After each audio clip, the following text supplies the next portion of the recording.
Hi, hi. Hello. Hello. Welcome to Don't Worry Wednesday. Um, how you guys doing? How's chat? How you, Joe? How you doing? Oh man, you wouldn't even believe it. All right. Wow. No. So amazing. Oh, good. Yeah. Good. Well, that's great to hear. I'm doing good as well. Mm. Awesome. Ash is doing pretty good. Hatsu's doing pretty good. Um, and welcome to the Great British Bake Off. Why is this the Hmm. Great British Bake Off? What happened? I I think love I'm the in the Great wrong British Bake show. Off. I think I entered in here and I'm in the wrong place. Panel pasta. Well, okay. Guys, today we're gonna be baking. No, that's not gonna happen. Um, it's my first time making into one of these. Awesome. Hey, welcome, son. Zell. I mean, Hmm. I know who Zell is. Yeah, definitely had many chats with Zell, but I'm surprised that this is your first Don't Worry Wednesday. I didn't know that. That's awesome. Hmm. Welcome. Welcome. Doing good. Awesome. Doing good. Just finished a piece of art you're really happy with. Oh, that's fantastic. Congratulations. What kind of art are you doing? Um, yeah. Because we're all so The sweet. art. August. I It's love you. the art. It's the artistic kind of art. Mmm. Stay hydrated. Yeah. The kind that is Make sure I do. artsy. The artistic kind of art? Yeah, Hmm. Well, I'll that see. kind. I'll believe it when I see it.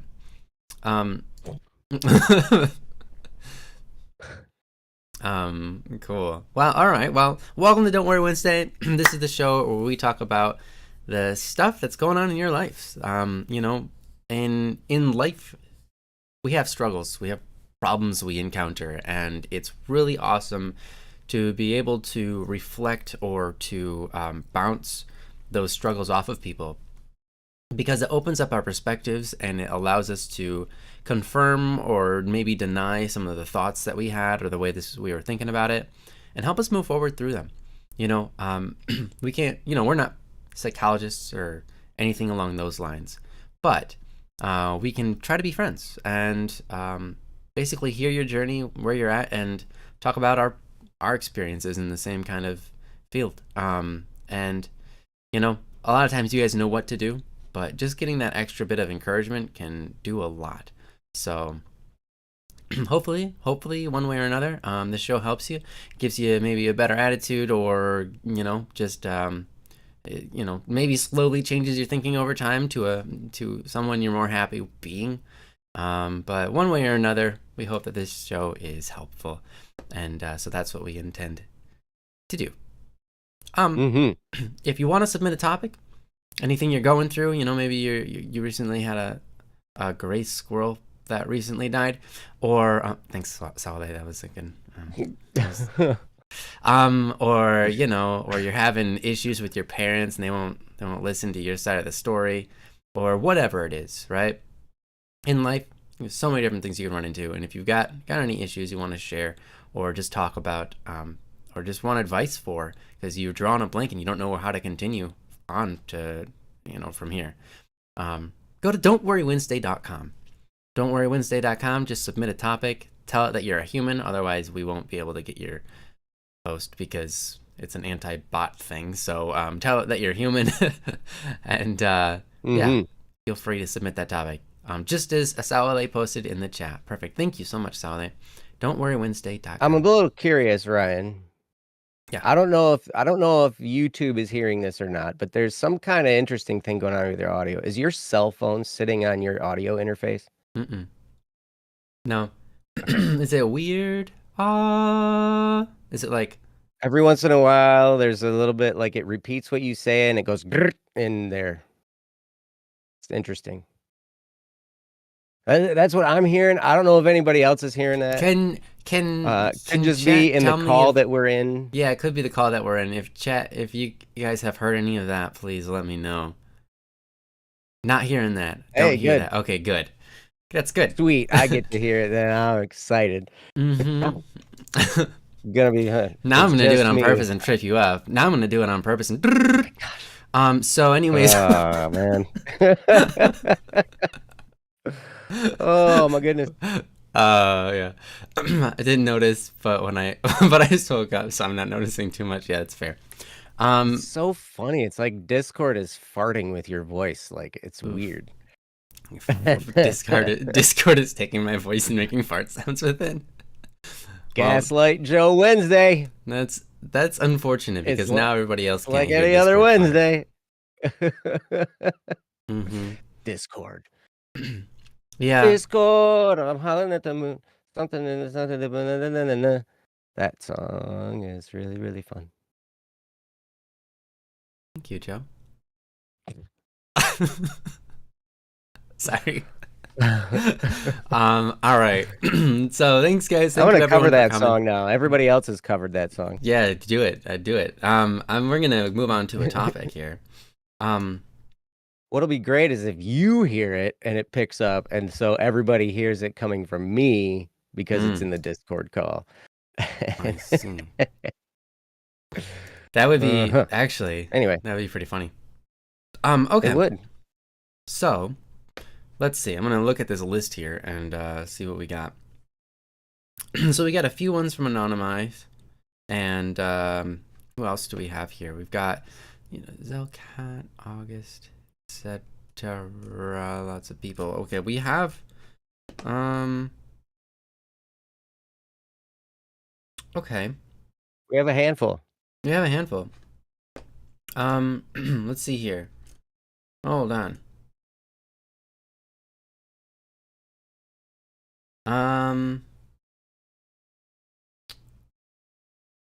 Okay, just was confirming whether or not I could do one or not on my other side chat bar. Because it was an anonymous one, they won't be here today. So okay. Well, let's just start with one of the other anonymous ones. Again, if you want to submit a topic, please go to don'tworrywednesday.com. Our first one is going to be right at the top. It's titled "No Friends." It says, yeah, "No Friends" is the name of this one, which is rough, honestly. Gonna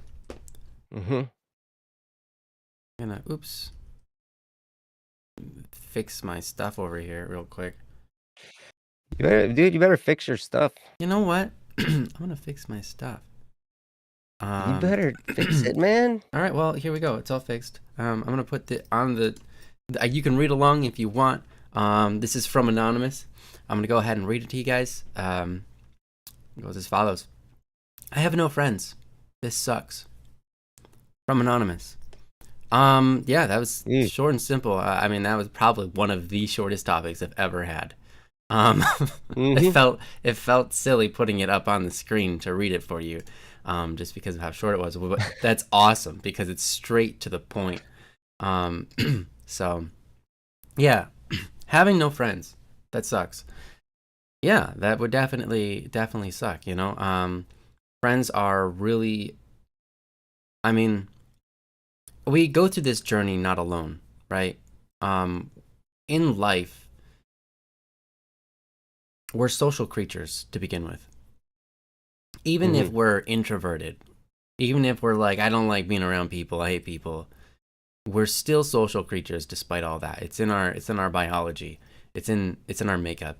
And friends don't just help us, obviously in all the ways friends do, but they also help us understand ourselves and communicate with ourselves. I've said this many times, but when you're a child, when you're like ages 1 to 4, actually 1 to 7 about, your entire identity, who you are, your value, and so on, is constructed in your mind out of how people are treating you, how your parents treat you, right? So when you're a baby, I mean, if you, like, for example, you're in a house and they've got a baby, a newborn baby or whatever, and you hear it crying and no one goes to it. No one picks it up. No one tries to calm it. It somehow, as a little baby, starts to think that its cry isn't valuable, that it isn't valuable. And that's crazy to me.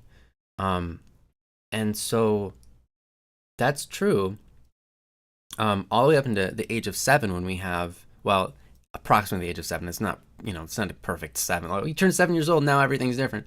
No, but 7 Hmm. is what they call the age of reason. It's sort of the end of it. Some people get to the age of reason at the age of 5, but generally 7 is the average, or the maximum, I suppose. Um, but anyhow, it's where you start reasoning and start questioning your own value. You start being able to reason and function as a normal human being. But this doesn't stop our brains from continuing that effect of my value is based on what other people tell me I am, right?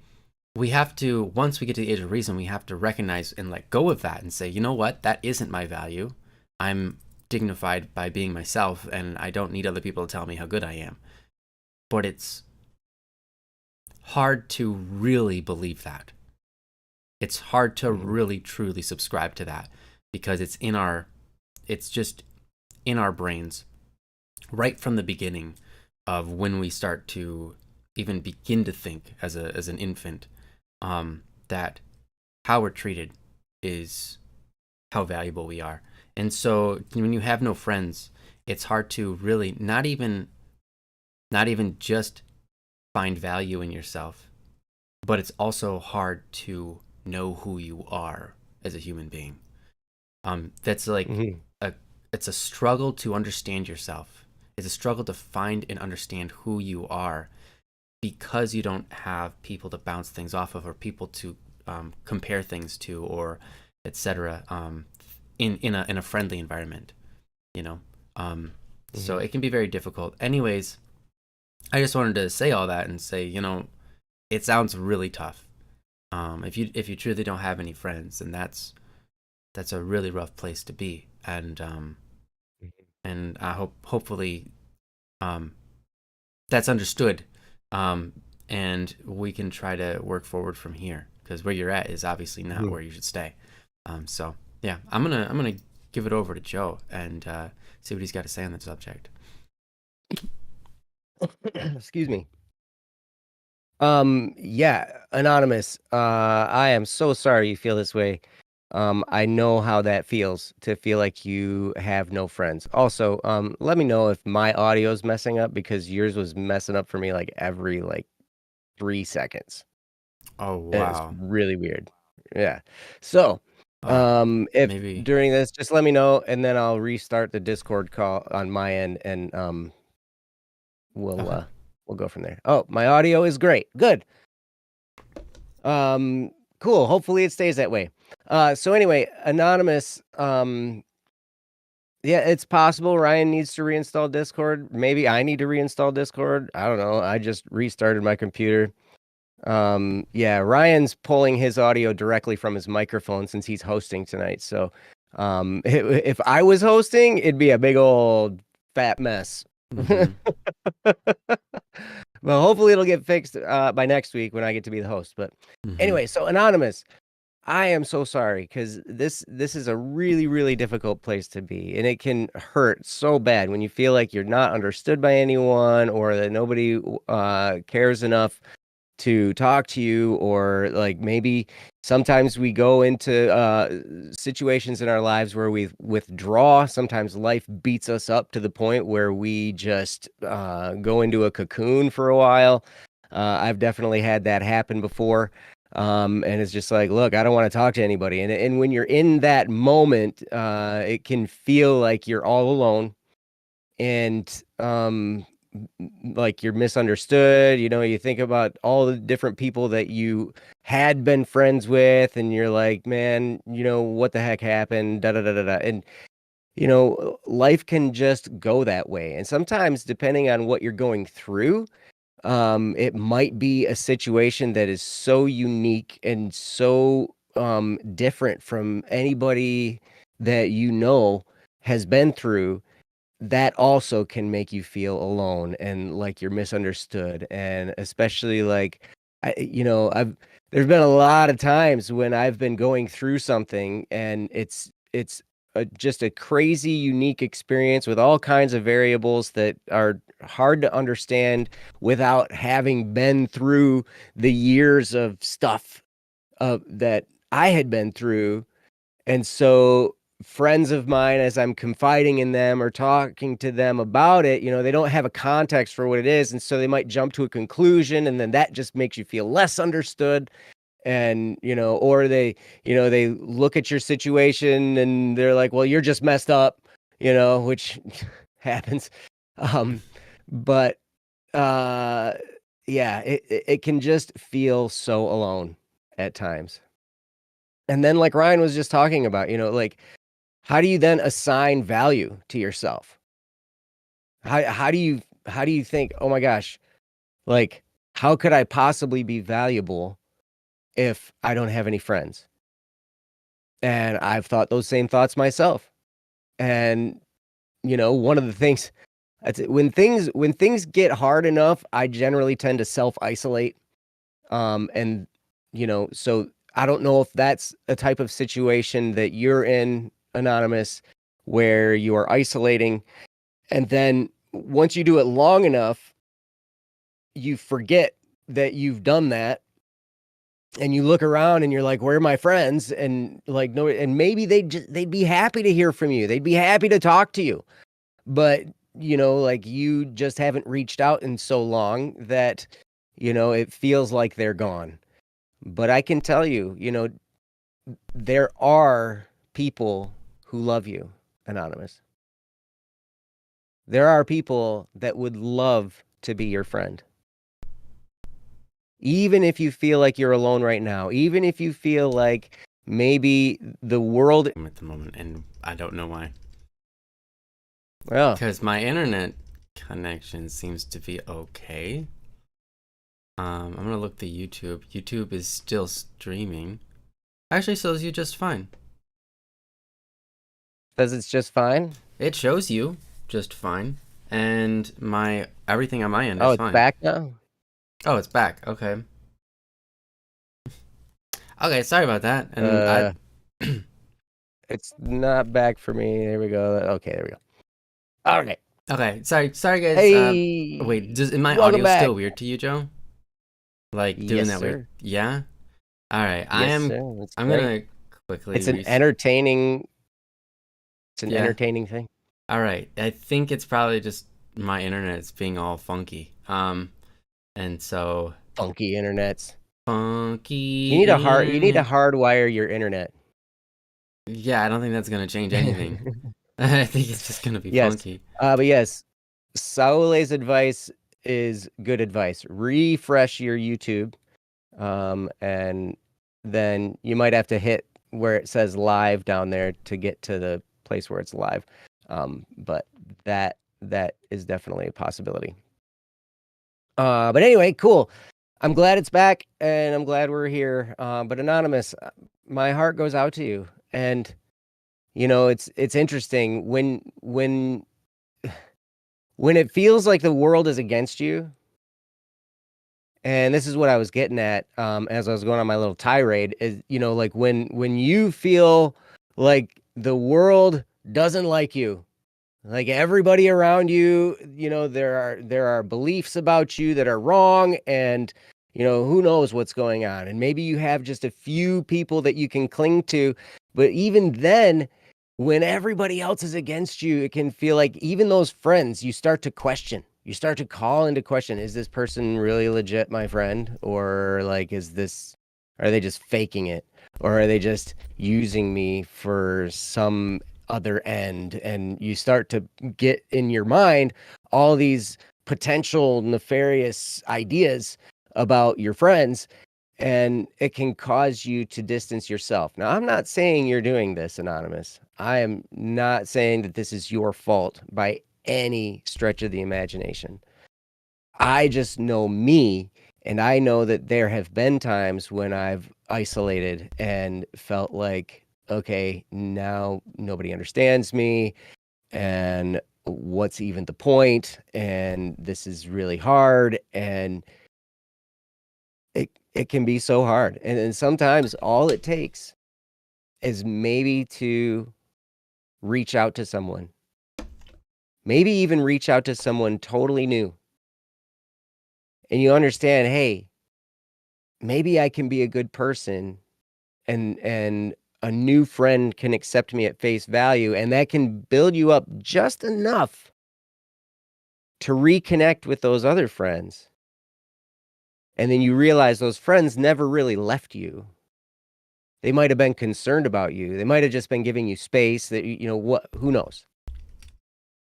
But sometimes that's just the case. And I don't know. I wish there was some kind of magic pill or magic bullet that I could give you to help you understand that, yes, Anonymous, there are people that love you. There are people that value you. And I don't know if you are part of the Static P Friends Discord, but that might be a place where you could meet some people that would love to be your friend. And everybody there is so doggone friendly. It's amazing. It's such an amazing culture that's been created there. And people will, talk to you. People will befriend you. People will accept you for who you are. And especially if they have no preconceived notions of anything you might have done or said or whatever, like mistakes from the past. For a lot of people, it doesn't matter. They see where you are now. They see who you are now. And the question then becomes, rather than thinking, okay, I have no friends, or, all my friends left me, or all my friends, they just found other friends and they don't want to talk to me anymore, or whatever. Sometimes I know that all I need to do is be a friend. Sometimes all that I need to do, if I'm feeling lonely, if I'm feeling like I don't have any friends, one of the best things I can do is be a friend to another person. And what you'll find is that can reciprocate back in your direction. And you find out, you know what? I can be a friend to these people. And it's a strange thing. Sometimes you might have to get through some people that aren't genuine. There are people out there. A lot of times, our own insecurities can draw us to be not genuine because we're scared, because we have our guard up, because we've built walls around our heart, because people have hurt us in so many different ways, and we don't want to feel hurt like that again. And so we detach and we, build walls and we try and protect ourselves because I don't want to be hurt like that again. And that's a tough spot. Because then even people who would want to be your friend, they run into this brick wall that you've built around your heart. But I'll tell you, there are people out there that you may not even know yet. You may not even know exist yet. And they're going to be the best friend you ever had. I didn't meet my best friend until, oh my gosh, how old was I? I wasn't even 29 yet. But but I was in my 20s when I met Steve. Steve's been my best friend for a long time. And, we've been through a lot of stuff together. Steve is the president of Black Static and Swerve. And, we've done a lot of stuff together and we talk about everything together. And the guy knows more about me than anybody else on the planet. And, he's been through a lot of it with me. And so hopefully I can give you a little bit of hope, because sometimes the best friends you're going to have in your life, you may not have even met yet. Now, I don't know how old you are, but like I said, it took me over 20 years to find, the best friend that I have now and have had for a long, long time. And now that doesn't mean that you're never going to, fight. Doesn't mean that you're never going to argue. Doesn't mean that you're, maybe you're being a poopy head and they call you out on it. That's actually the sign of a good friend. When they call you out. But you know, I would just recommend, hey, see if you can get involved in a community. And I don't know if has somebody put the invite to the Yes. Static Peak Friends Discord in there? Mm-hmm. Okay, good. Yeah, Princess All did. right, good. Oh, thank you, Princess. You're awesome. But yeah, that's a great place to meet some wonderful, wonderful friends. And they're very kind-hearted and great. So anyway, that's what I had to start with. I'm going to turn it back over to Ryan, and see what he has to say about it. So, Ryan, All right. it's all Well, yours, buddy. yeah, thanks for starting this, Joe. And I think that, yeah, I mean, you have a lot of good things. So if you are listening anonymous, you can feel free to, or if you're listening to this after the stream is already done, you can go back and listen to what Joe said, because I think he said a lot of good, important things. And one of the most important things that I think he said was be a friend. And now that sounds obvious. And I'm sure that's something you've tried, and you're like, well, I've tried to be a friend, and I just get shut down, or people don't like me, people don't want to be around me, or whatever, right? But part of obviously not just obviously, making friends is important, and that's perhaps something that you would like to do. But also part of feeling loved is loving in the first place, right? It's a rather strange facet of love, but you can't simply be loved on all the time and feel loved. Someone who doesn't give love but just feels it all the time from other people will grow indifferent to what other people are doing for them. They will grow blind to the things that other people are doing from them, and they'll eventually be rather immune to other people's love and affection. But if you enact love and kindness and friendship and affection and all those types of things, it makes you able to receive it. It increases it within yourself and your capacity to have it. So it's important that you be a friend, because by being a friend, you're going to fulfill some of that feeling of how much it sucks. Rather, you're going to help ease that pain. If you feel like you have no friends and it sucks, right? And then someone befriends you, but you don't act like a good friend back, you're still going to feel like you have no friends and it sucks. Because part of the equation of what makes it feel like you have a friend is that you are a friend yourself. And you are living that experience out together. If you, it's like if someone around you is really excited about something, but you're not, how do you feel? Well, obviously not excited, and it's not great. And you kind of just look at them and you're like, you're going off the walls bonkers, and you're kind of annoying me right now. Right? But if you instead decide, you know what, I can get excited with this person, and all of a sudden you're excited with them, then all of a sudden you're having the time of your life. It's fantastic. You feel great about it. You feel awesome. And that excitement is just an example of this. And it's just a small example, right?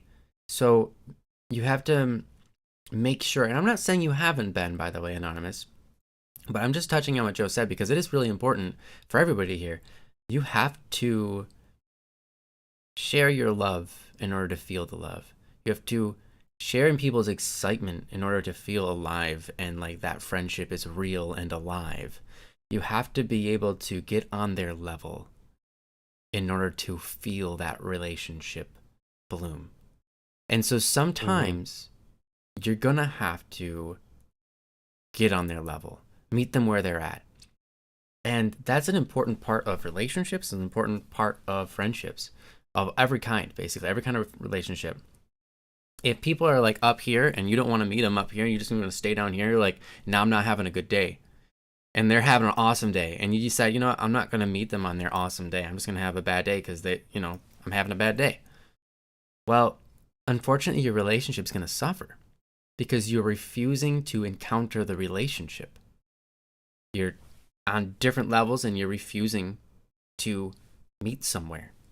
So sometimes you have to be willing to go, hey, I'll meet you up here, and just decide to, you know what, I'm feeling this way. I'm feeling crappy today, but you know what? I'm going to cast it aside for this person. For this person. Because they're worth it to me. And you do that, and all of a sudden, you know what? That relationship is blooming and it feels good. And it can go the other way too. Maybe they're the one down here, and you're up here, right? I'm trying to get in the camera. There we go. I didn't do it in the camera before, but whatever. So you're up here and they're down here, and you got to meet them down here, right? Maybe you're having a great day, but they're not. So sometimes you're gonna have to meet them where they're at and go, you know what? Hey, sorry you're not having a good day. Let's talk about it. You know, I'll put aside my fun for a little while and encounter you where you're at. And so and I know that it feels like, well, if I'm doing that all the time, is anyone doing that for me? Well, I bet you there's a lot of people doing that for you. But you might not feel anything from it until you start acting those things out yourself. Because that's the way our minds work for some reason. Or maybe no one does that for you. Maybe it's just like literally no one does that for you, and that sucks. You need to do that for other people probably before they start to realize that they need to be doing that for you. Sometimes you have to mention those things. Like, hey, like, can you meet me where I'm at? Like, I'm having a bad day. Can you meet me where I'm at and just talk to me about it? I think people, if you just announce that, people would be like, yeah, okay. But if you don't say anything, you can't expect anyone to do much. So yeah, sometimes you just have to say it. So on top of that, if you're having trouble making friends, here's the biggest nugget I can ever give to you. And this is the thing that changed all of my relationships. I guess there were two things that changed all my relationships. Because when I was in high school, I'll tell you, I did have friends, but it wasn't very many, and I felt like I had none. I believed I basically had no friends. And it's not that I didn't appreciate the ones I had.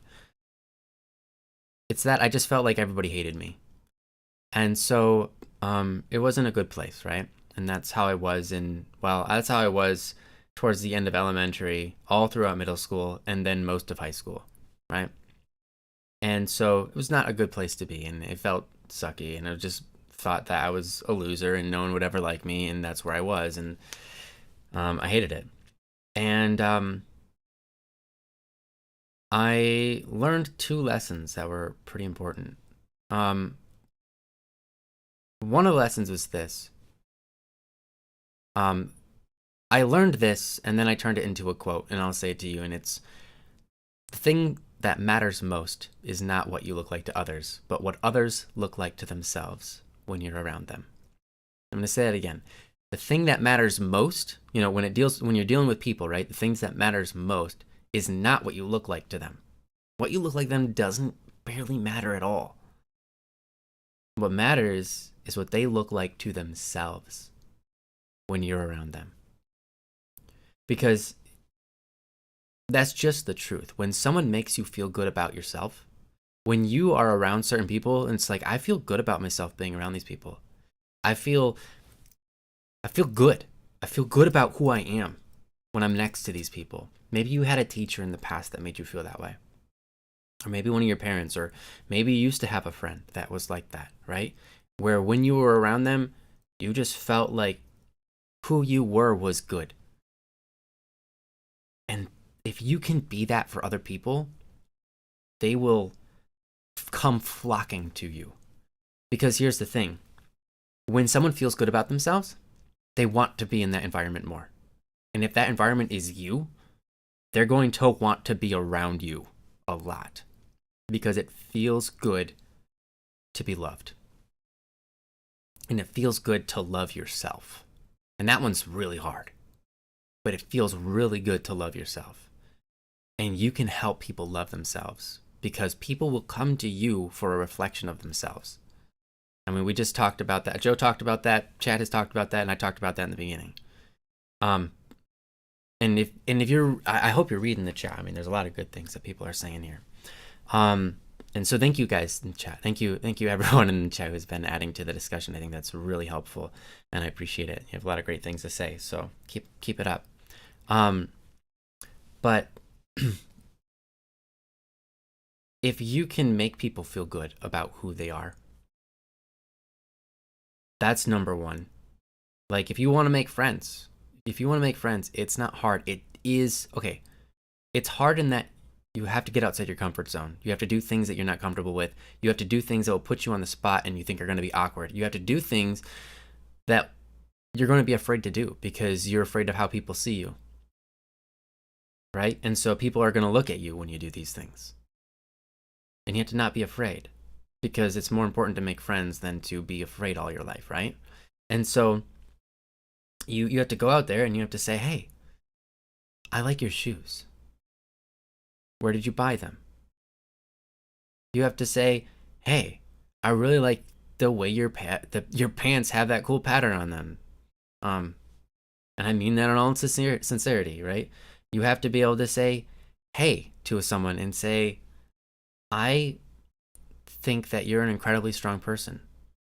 And I saw what you went through back there. And I just thought that, wow, what an incredibly strong person that you are. And mean it and feel that. And what that does is it doesn't just open the door. It shines light into their life. And that light feels good. And they might not reciprocate right at first. They might not respond with friendship immediately. So just because you do that once doesn't mean it's like, well, okay, it seemed that they didn't necessarily care what I said. They walked away, and then nothing ever came of it. I'll tell you what, a lot of people are hiding their feelings, and that's okay. But a lot of people hide their feelings. If they like something that you said, or if they didn't even respect it, a lot of times those compliments linger in their brain, right? Those honest compliments linger in their brain, and they think about those things, and they think good about you, and they felt good about what you did. So do it again, do it again, do it again, and eventually they'll catch on to the kind of person that you are, and they'll catch on to the fact that you want to be a good person to them, and they'll want to be around a person who wants to be good to them. So it's important that you love on other people. And when you love on other people, because that's what other people are starving for, is love. That's what friendship is all about. It's a type of love, right? And so if you love on people enough, people will start loving on you back. And then you've got yourself a friendship, right? And so don't give up. Keep trying. And it's worth it. It's worth trying, right? It's very worth it. People are incredible things. And you know this because you are currently feeling what it's like to not have good friends. It sucks, right? We know the value of friendship. And we also should know that it's worth reaching out for. And so reach out for it. It's worth it, right? Mm-hmm. You know it inside your soul. You know it in your heart because it sucks when you don't have it, right? That's the same way we know people are so incredibly valuable, because when they die, we feel like if you were close to that person, or you at least some people, you just have to know them and you start crying. Everyone reacts differently, but when someone passes on, we feel an emptiness inside of us, and we feel misery and sorrow. And so we can go, wow, the value of that life strikes me so hard when they're gone. And that's a good thing. It shows us the value, and it's a beautiful thing. And so it's the same thing with friends. And so don't think you just can't get friends. That's not the case. Understand that they're valuable enough. Good friends are worth fighting for. And that's what makes you a good friend, is that you decide that they're worth fighting for and you fight for them, right? Someone gets, they're driving their car and it breaks down like 5 hours away. Mm-hmm. And you go, that friend is worth going 5 hours to pick them up and 5 hours back. You know? Mm-hmm. And people will see you do that and they'll be like, dang, I am so blessed to have you in my life. No one else is willing to do that for me. I don't know anyone who drives 5 hours to pick me up and 5 hours back. Like, that's 10 hours of their day. That's a whole day. And you just did that for me? You spent your whole day on me. People, there's not very many people out there in this world that will do that, which is a shame. Mm-hmm. But if you can be that kind of person, then your friends, you make your friends worth fighting for, then that's going to be amazing. And people will love you. And you will be not just unreplaceable because you're a human being and you can't be replaced, but also unreplaceable in their friendship because they recognize how valuable you are to them. And so, anyways, if you can truly love on people to that degree, where you're willing to spend a whole day on them, on just them, you had plans that day, you dropped them just because you decided that they were worth it. You can be that kind of friend, then you'll be making friends that are real strong, and that's awesome. But as Nyan said, and a couple of other people as well, don't settle for bad friends. Find friends that will do the same for you, because that's important. Because who you're friends with is who's influencing you in your life. And so it's okay, even when you have no friends, it's okay to be picky. It's better to be in a spot where you have no friends and be at the 0 line and be picky so you can go up, rather than saying, well, any kind of friend would do, and then go into the negative, if that makes sense. Because you can make a lot of toxic friends that will be a hindrance to your life, and instead of being at least at 0, they'll just drive you down and down and down, right? And so it's important that you are picky. So look at people who you aspire to be like. You look at them and they go, wow, these people have good qualities. They're kinds of people that I feel like I could rely on. Or they're the kind of people that that have been nice to me at least once, and kind. And they don't actively seek out hurting other people, They don't seem toxic to me. That's going to be good, because that's as we said before, your friends can be a reflection of yourself, and they can help you understand yourself. But if your friends are toxic, it's not going to be a very good time, because the self that you're going to find through that is not going to be your true self. It's going to be yourself under toxicity, and yourself under constant toxicity. And you find that self, and you try to struggle with that. That's not going to be a pretty place. Because those friends don't try to uplift you to be the best person you can be. They try to reduce you to be someone that they control, or someone that is just fun to be around, but not necessarily healthy to be around. So I hope that you take those thoughts into consideration. Not that you can't be loving on everybody, but more so who you decide is going to be your friend. It's good to be picky with that, and to pick people are going to try to help you be the best version of yourself. Because in life, that's the best friends, or the people that really truly are there to bring out the best in you, and are there for you when you're not your best self. They continue to be there, and they keep on continue to lift you up and say, and call you further, and walk by your side and say, let's that was a terrible thing that you just did, but hey, come on, let's go, like, let's do good now. Those kinds of friends, that's amazing. You're not going to find very many of those, but we don't need to find many. Honestly, 2 is probably great. 2 would be fantastic. 2 friends like that, who can be that kind of person for you. That's incredible. And most people, I'd say, probably don't have that. But you can, and everybody here can.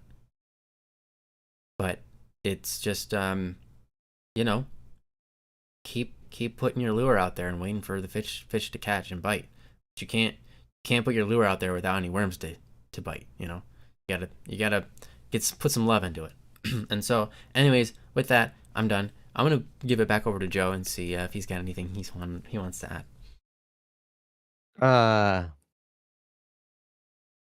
I don't know. Joe, how do I sound? Do I sound super You weird still? sound good. I'm fine Nope, now. you sound fine. I ended up restarting my audio interface and it fixed it. So I Oh, was like, okay, if they're not hearing it and nobody's hearing it and it's not happening coming from me, there must be something going on between my audio interface and my headphones that's causing a problem. So I just turned it off and on again and it fixed it. It's oh, cool. classic IT repair, Yeah, turn it off and on again. Yeah. turn it off and back on again, right? So anyway, Ryan touched on something about friends that are toxic. And there are, I think, quite honestly, every single one of us has within our capacity to be toxic Oh, true. at any given point in time. And so if somebody's toxic like one time, like that's kind of normal for people to go through those, Yeah. types of, stretches. I've been there, almost all of my friends have been there except for Ryan. I think Ryan's the only person I've experienced that has never been toxic. I hope that stays that way. At least around you. um, so I definitely know I have the capacity to be toxic. And sometimes it just depends. Life beats you up sometimes, right? does. And so you can get hardened toward things. And so just because somebody is toxic when they're going through a hard time, that doesn't necessarily mean that you need to stop being their friend. If somebody's always toxic and they're a bad influence, then yes, maybe it's a good time to love them from a distance. Mm-hmm. That, because we can totally do that. We can love somebody at arm's length or at, uh 1,000 miles length or Mm-hmm. whatever, right? So, but it happens. And so, if you're coming across a whole bunch of people, and that's why I wanted to emphasize the Static P community for you, Anonymous. Mm-hmm. It's just because that there are so many people where their intentions are good, and they're loving and they want to be friends, And there's and it's couple people in chat have already just reached out and said, "Hey, I'm looking for more friends. mm-hmm. I'm willing." Yep, Yeah. yep, and it's a great place to be involved. And I'll tell you, um, yeah, I don't know. I think one of the best ways to gain friends is to be a friend. It's one of the best ways to do it. And if you're having trouble with that, there are books and resources out there. There's a book called How to Win Friends and Influence People. Great And book. it's kind of it is a great book. And there's been all kinds of spoofs about it and all kinds of things making fun of it because it is kind of a silly name, but it was written back in like 1935 or something like that. So it's old book. But what you find out is that people are people, and we always have been, and we always will be. People, we're just people. We crave the same types of connections that we always have. We have the same types of hangups we always have. It's so funny because I look through history and I know people who are like, man, times have never been this bad. It's so bad out. Oh my Oh, not gosh, even blah blah blah true. blah blah. And I'm like, oh, You've not read people have history. always been people. Exactly. You've not read history. People used to do the craziest things to torture and kill each other, Mm-hmm. thousands of years ago. You know, I don't know. So the way to be a friend, I mean, there are some different things, but if a couple of tips I can give you as far as how to be a good friend is and it also helps you feel better about yourself too. And it is to genuinely be interested in that other person. Genuinely be interested in what that other person has to say, the different things, the different aspects of their life, to really listen, to really take an interest in what they're saying and what they're doing. And when you can be real like that, a couple things happen. One, that person feels listened to, and they're almost unconsciously drawn to you as a friend, right?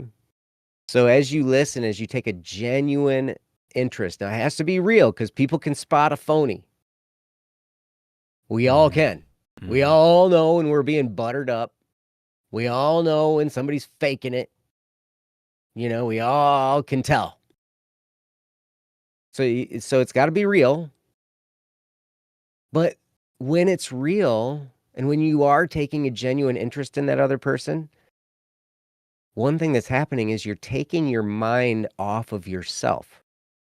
You're taking your eyes off of yourself. You're not looking at yourself so closely and thinking of the idea that, oh my gosh, I have no friends. This is terrible. Life is really, really difficult with no friends. And it is really, really difficult with no friends. Mm-hmm. But it doesn't have to stay that way. And the more you look outside of yourself at another person, you take a genuine interest in them, what you're going to find is those friends stick. They want to spend time with you. They want to be close to you. They want to be around you because you give them that food, that validation of, they're listening to me. They're taking an interest in me. They're inquisitive about, what's going on with me. And that feels really, really good. And the other thing that it does is it takes your mind off of yourself and your own problems, and you get to focus on the other person. And when you take your mind off of that, it brings peace to you. When you focus on another person and maybe a challenge that they're going through, and you try to help them through that challenge, you feel better about you. You feel better about how, maybe I am valuable. At least I'm valuable to this person in this moment because I'm helping them. And depending on how you look at things, a lot has to do with our perception. A lot has to do with our perception. I know that there have been times when I have felt like I've had no friends. Mm-hmm. And The world's against me. I don't even have any friends. Steve won't call me back even, like he's and whatever. And but what I discovered is in many cases, it's simply a flaw in my perception. I'm not perceiving things correctly. And then I can go back throughout the history of my interactions and the history of maybe my jobs or the schools that I've been to or whatever. And I can think of the connections I made in those moments. And, it's funny because I talked about jobs and, and schools and stuff like that. And it reminded me of bridges that I've burned with friends that are no longer my friends because I burned bridges with them, and that I learned a very, very hard lesson to not burn bridges, to do everything you can to not burn the bridge. Even if things are hard, even if things are tough, even if you're having a spat or fighting or whatever, if you can take care enough to not burn the bridge, you save yourself so much heartache and regret. And that's just that's a tough lesson. A tough lesson. So anyway, I don't know I don't think I have much else. I'm going to just keep talking in circles probably if I continue. So I'm going to turn it back over to you, Ryan. And awesome. If you have some more, then go for it, man. All right. Well, honestly, I don't have anything else to add too much. I guess, well, one quick thing. I'll try to keep it short. One of the things that helped me the most was when I stopped caring about how I looked and I just tried to be the best version of myself and be it out in a public space where everyone could see me and ridicule me for being the best version of myself. And when I started doing that, what I expected was that people would not like me and people would bash me and people would call me names and tell me to shut up and so on because I was being out in the open, being myself and trying to be myself. That's the good version of me. And what I got instead was the opposite. People coming to me and saying, wow, like I, people were inspired and encouraged by my act. People were wanting to be around me because I started to exude a sense of confidence in myself. And people are attracted to confidence. People are drawn to each other, and someone who has confidence just tends to draw way more people to them. Even when it comes to like romantic relationships, right? We see that in the world, right? It's the guy that has all the confidence, but he's a total jerk that gets all the girls, right? We see that that trope, and we do see that out in the real world. And hey, trope or not, it's real, man. Yeah, trope or not, it's real. But the thing is, it doesn't always have to be a bad guy. It's not because he's a bad guy that the girls like him. It's because he's found confidence, and he hasn't been shut down yet like he should be. But when you have a hero who comes along, who is exuding confidence but is being a good person and shuts that guy down, what happens? He becomes the villain. No one likes him anymore, and everyone likes this new guy who's actually pretty awesome. And then the old guy, he starts to shape up, hopefully, and goes, he either turns bitter and he starts killing people, or not really. Okay, I'm going to the extreme. I suppose that's one extreme. Sure. He either goes bitter and starts exacting his envy out on people, and gets worse, or he becomes a better person. People start to actually like him for the good side of him, right? And so, anyways, that's what we can examine out into the world. And so, having that confidence is important. But if you want that confidence, you can't hide yourself. You have to show yourself. You have to show yourself out into the world and not be afraid of ridicule. And hey, ridicule might come. And that's okay, because it's worth being yourself. And you will attract people by being yourself more than you'll ever attract worrying about, oh, how does my breath smell? Oh, how do my feet look? More than ever worrying about how you look or how you act or the things that you say. If you worry about those things, it doesn't help you make friends. Trying to overcalculate, like, am I approachable? Am I pretty? Am I whatever? It never helps you. The thing that makes you the best friends in life is when you just decide, I'm just going to be myself with right now. I'm just going to be myself, and they're going to take it. And they're going to take it, doggone it. Yeah. And I'm going to be my best self. I'm going to be a good version of me right here, right now. Oh, I'm not like I'm going to be myself. Yeah, it's a distinction, right? I am who I am, and I'm blah, blah. Yeah, and if they don't like it, it's your fault. Yeah, there's a distinction there. When you're trying to be the good version of you, the best version of you, the side of you that you want to be, you look like, like I have this imagination of what a hero is, and I want to try to be that. I want to be that person I aspire to be. And so by doing that, or how do I do that? I just practice being that out in reality. And so, because the only way you get good at anything is by practice. And so you practice being a good person in front of people, and people get attracted to that. So you got to be yourself. If you want friends, you got to be yourself. You can't be fake. You can't be a phony. So be yourself. Yeah, because who are they going to be friends with? Yeah. They're going to be friends with They're not really friends with you. They're friends with the act. Yeah, and that's not good. That's not helpful. Mm-hmm. Yeah. So that's what I wanted to say, just as a final thought. And I guess one last thing is, you can do it. Mm-hmm. Trust in yourself, trust in humanity. The fact that almost all of us have made friends. You can make friends. You're not just like, oh, this random person that happens to be unable to make friends. And you can make friends. Autistic people make friends. People with Asperger's make friends. People with all sorts of different mental issues make friends. Mm-hmm. So it doesn't matter even if you have any of those things. If that's where you're at, then that's okay.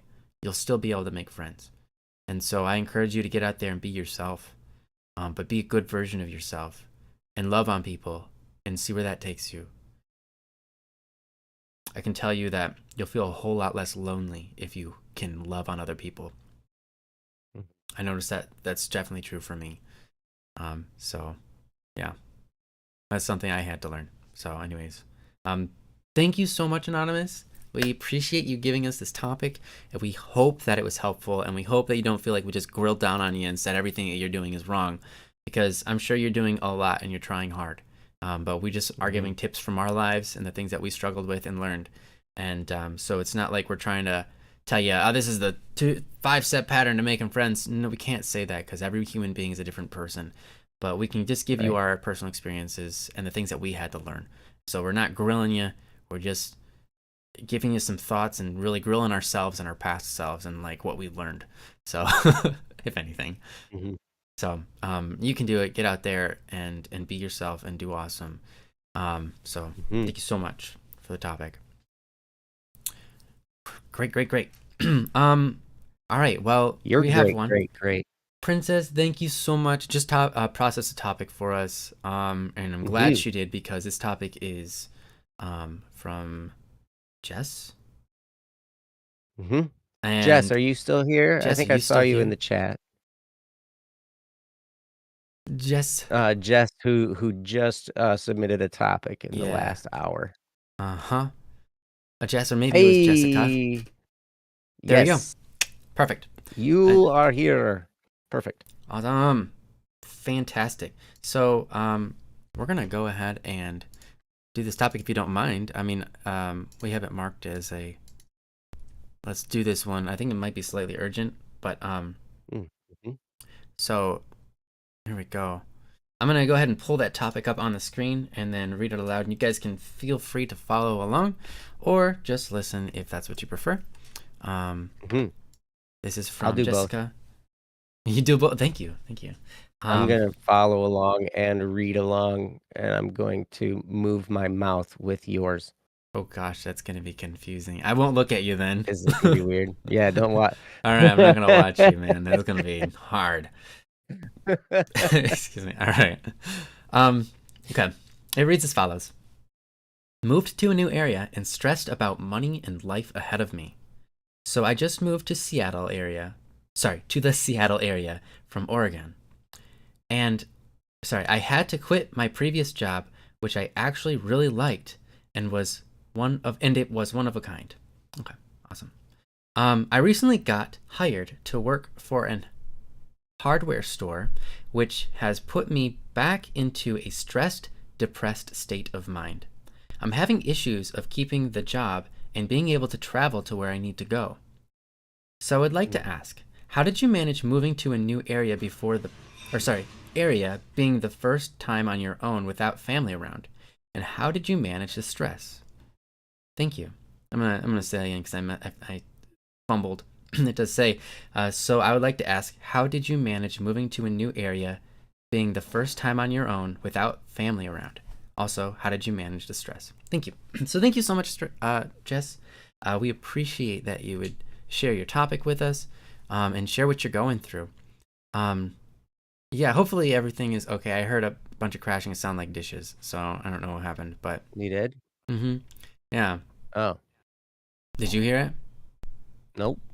Discord didn't give it to you, but everybody else heard it. Discord filtered it, man. Yeah. The stream heard it. Yeah. Someone's upstairs moving stuff around. I'm sure everything's fine. I didn't hear any screaming, so it should be all right. Yeah. No. Yeah. If something bad happened, you'll know. Yeah, sure. That's right. I'll be gone. Yep. So anyhow, thank you so much, Jess, for this topic, and we hope we can do it justice. I, for one, haven't ever...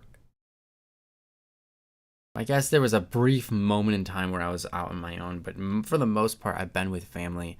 Because when I moved with my brother the first time I moved, because they invited me to move out with them, because they wanted me around. And so I was like, okay, sure, we can move. And so I moved with them for a while. And then, I moved around quite a few times. So I've always kind of been with family. So I might not be able to address that question very well, but I can still give you my best and help manage stress and stuff like that, hopefully. But so I'm gonna get out of the way for now. I'm gonna give it over to Joe, and so he can address some of these issues that I know that he's had to deal with. So take it away, Joe. Mm, thank you. And thank you, Jessica. Thank you so much for the topic. I'm sorry that you're dealing with this. This can be really, really hard. Now when I first moved to a new city, away from my hometown, it was like an hour and a half or so away from my hometown, and um, so it wasn't super far. Then, not long after I moved there, I moved to a different city, which was like 3 hours away from my hometown. And so it was a little bit more separation. But there are some things to do when you move to a new area. And it can be really hard. It can feel homesick. It can feel like you have no support. It can feel like, like all your friends and family are back where you used to live, and now you're all alone. And and you said to the Seattle area, so that's a fairly sizable city, with, I'm sure, a lot going on, and it can kind of be scary with so much going on sometimes. And um the first time, it was kind of funny when I moved to the city that was an hour and a half away from my hometown. um I moved, I rented a house, and I rented a house by myself, right? Because at that point in time you could do that. The rent was cheaper then. Mm-hmm. I was a younger 29-year-old at the time. But and my job afforded me to be able to do that. I could afford to rent a house on my own, and I looked at that versus the apartments that I could get and everything, and I was just like, there's not much difference in price, and I'd rather have a house, right? So I lived in this house by myself. And, I'm the type of person that likes to be by myself. I'm an introvert. And so I, I kind of enjoyed that dynamic of things, but I also had my friends, because when I moved because of my job. My job needed me in a different city, and so I went there. And so I had the job all set and ready to go. Sounds like here you quit your previous job, and now you're working at a hardware store, and so it's put you back into that stressed, depressed state of mind. And I'm so sorry to hear that, because I know a job a job change can be really stressful. It can be really depressing. It can be really scary. It can be even harder. Like the another time that I had moved, I quit my job and I had no prospects for another job to the place where I was moving. I just like bloop. And that set up years of difficulty. So the fact that you do have a job that you're working, and that is a blessing, even if it's stressful and makes you depressed. It's a place where you can start from. And if the job itself is making you stressed or depressed, then you can always look for a different job. And I will tell you this also, it's way easier. I know this from experience. It's way easier to get a new job when you already have one. So it gets harder if you quit your job, you have no job, you're unemployed for a while, and then you're trying to find another job. That can be infinitely harder. And I don't really necessarily know why. I think there are a few different factors that go into this. But one of them is just our level of confidence. When we're looking for a different job while we already have one, our confidence is higher because we still have the job, we still have the income coming from that job. Jessica, you have an update in the chat. Jessica says, I had to move due to being in an abusive situation for context and finally went almost no contact with my abusive parents. I for have noticed for I've noticed that I have experience in different fields now. Cool. So I'm sorry that your parents are abusive. Man, that is a tough situation. When the people that have raised you and that are supposed to care for you and love you are abusive, that is Mm. uh, that's so hard. And I watch that happen with people that I know that have abusive parents. And it's hard to watch them go through that. It's hard to help them navigate that sometimes. So, it's weird because depending on the type of abuse that it is, there might be a trauma bond involved. A lot of times when we have an abuser in our lives that causes trauma in us mentally, this happens especially with narcissists, that we can develop what's called a trauma bond. And we bond ourselves to the person that's causing us this trauma. And it makes it exceptionally hard to break. And we might break free for a little while, but then we go back because of the bond, because of the trauma bond. And it from the outside perspective, it makes no sense whatsoever. It's like, why would you go back to the people that are abusing you? Well, because I feel lost. I feel alone. I feel stressed and depressed, and I feel drawn back to this person that's abusing me, even though I know it's not healthy in my cognitive mind. I know that it's not healthy. So I applaud you, Jess, that you would that you had the courage to get out of that abusive situation and move forward and change your location and change jobs. It takes a lot of guts. And so I'm really, really proud of you. And even though I know this is really hard, some of that, I don't know if there's a trauma bond. Okay, emotional abuse is the type. My mother is a narcissist. I'm still healing through it all. This is my first time being so far away. I'm glad I took this step. I'm glad you did too. Narcissistic abuse is so hard, and it just screws your mind up and your heart and it can just take over and suck the life out of you. And then healing from that can take some time.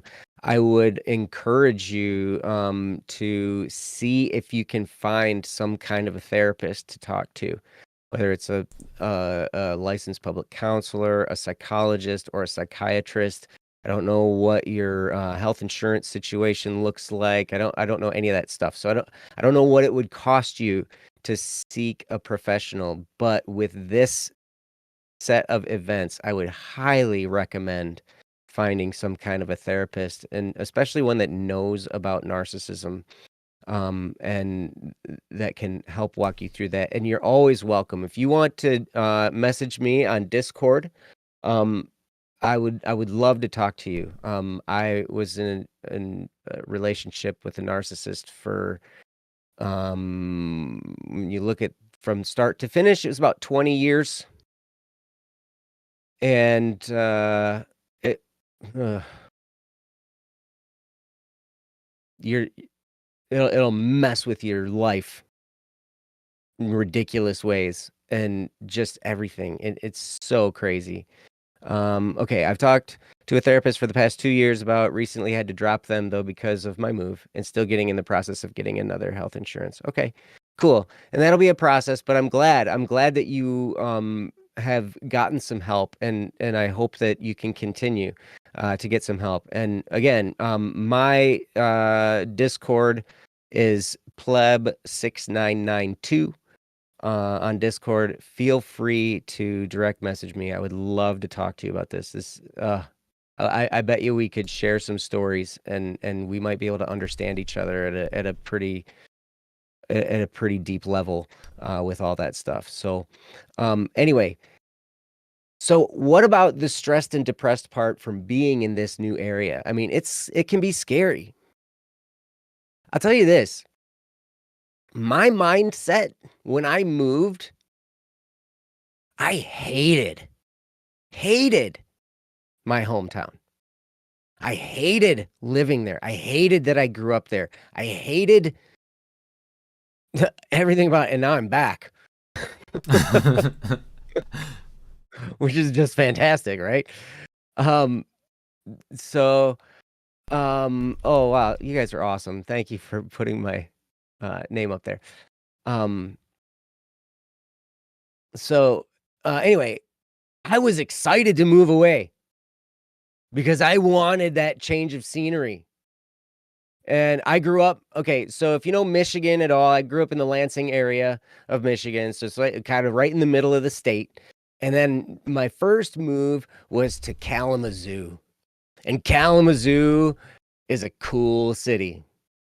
There's a lot of cool stuff there. I'm a musician, and there's a lot of arts and music and everything. And there's Western Michigan University, which has a great arts program.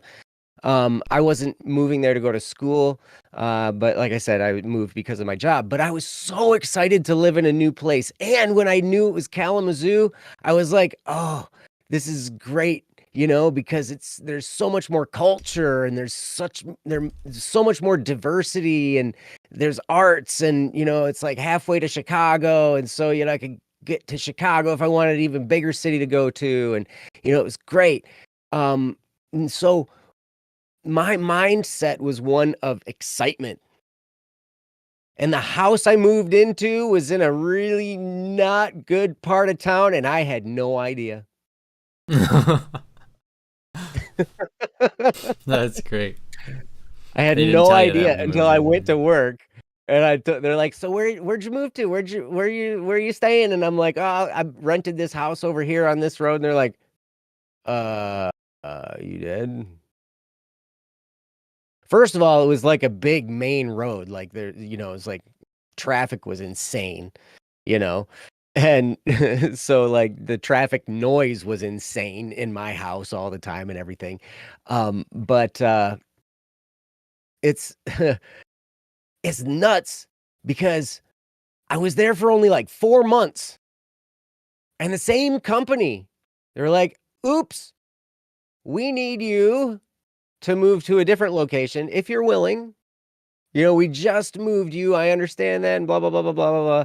But we really need somebody in our Traverse City location. Now, Traverse City, Michigan is one of the most beautiful places on planet Earth.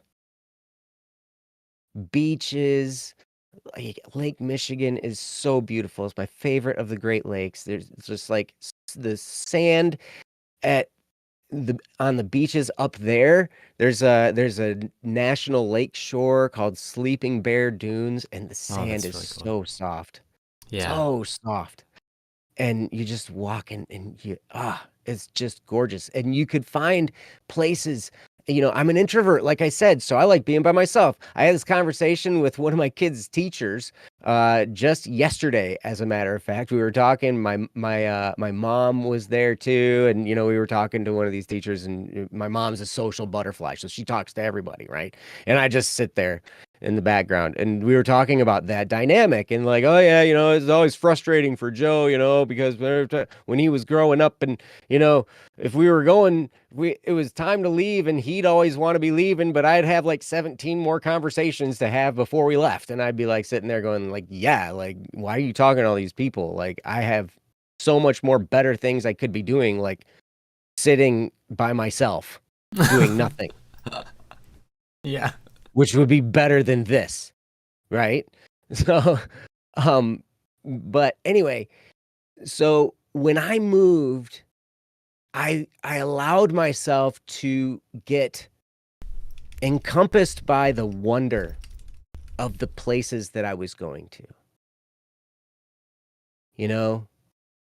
Lansing area, it's a factory town, like it's just factories. Like General Motors was big there, and so like everybody worked for General Motors, and it was just like this factory mentality everywhere, and just like it was either factories or farmers, right? And the attitude was kind of crummy, and whatever. But then moving to Kalamazoo, it's like, oh, there's arts here, and there's this.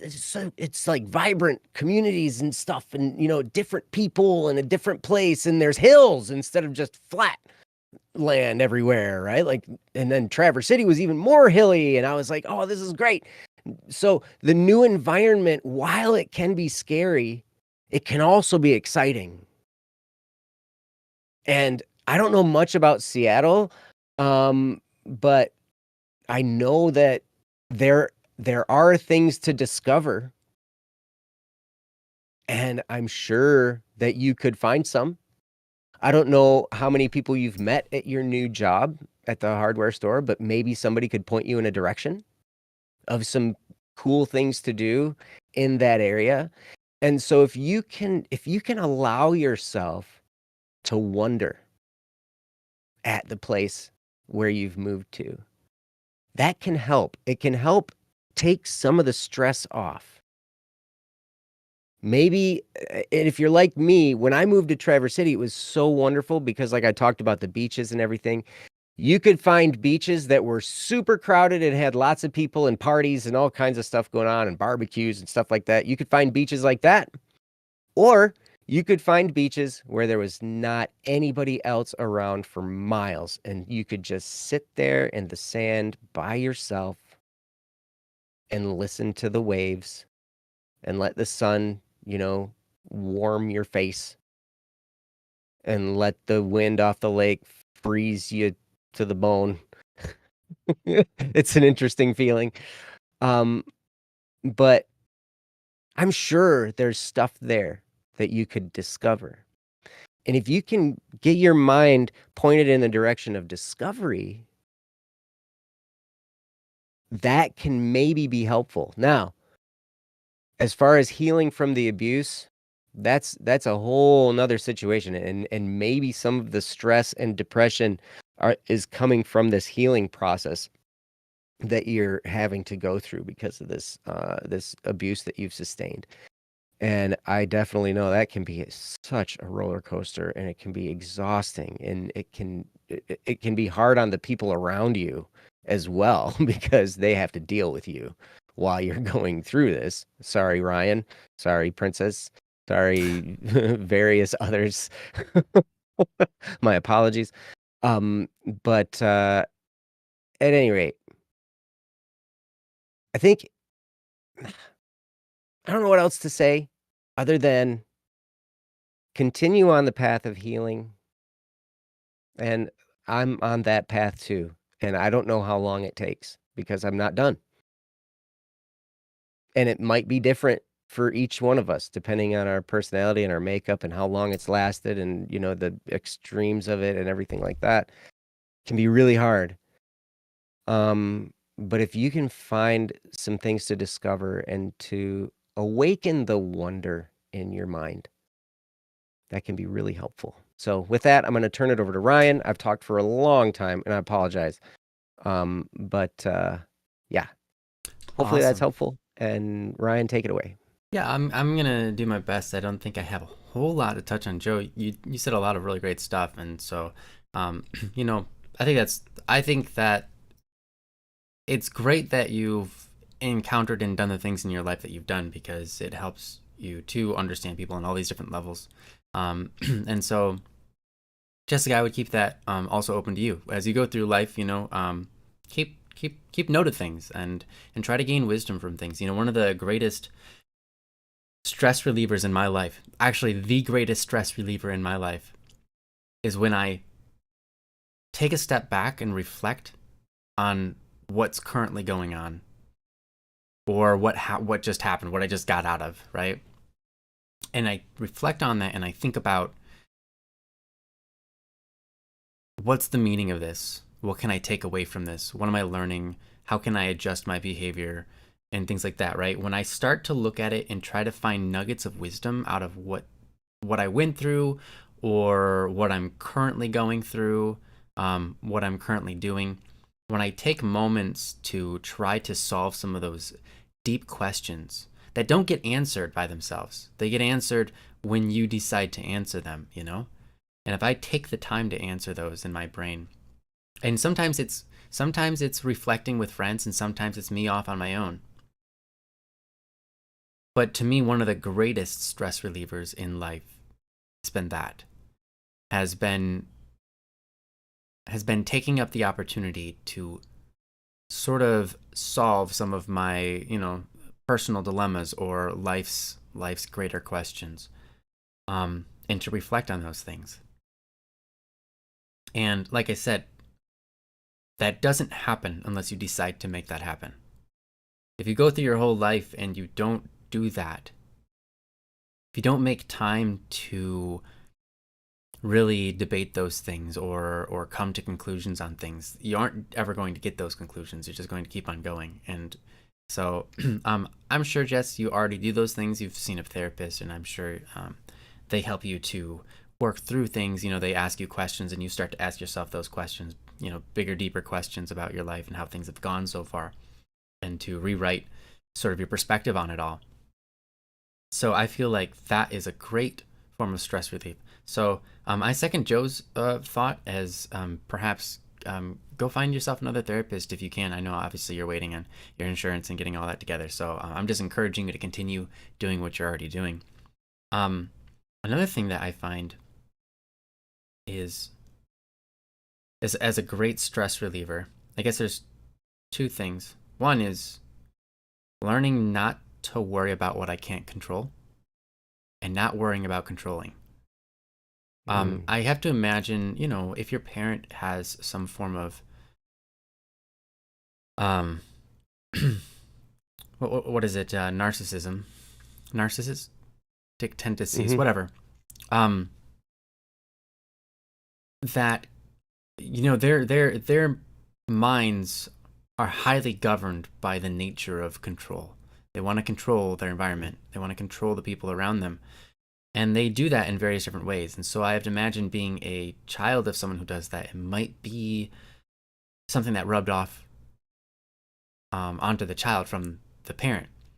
I can't say that that's true. I definitely haven't acquired all my mother's traits or my father's, but there's that potential there.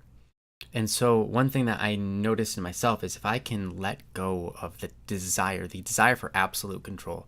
Obviously, there are things I want to control. But to be able to let go of control where I can is a huge stress relief. So when it comes to my job, I recognize, okay, sure, it's stressful. But it's stressful because there are things that I can't do, or I'm not understanding yet, or it's because of things, usually things outside of my control. In fact, probably one of the biggest stress causers in the world is that things are happening that people can't control and they can't do anything about it. And so being able to say to myself, I don't need that control.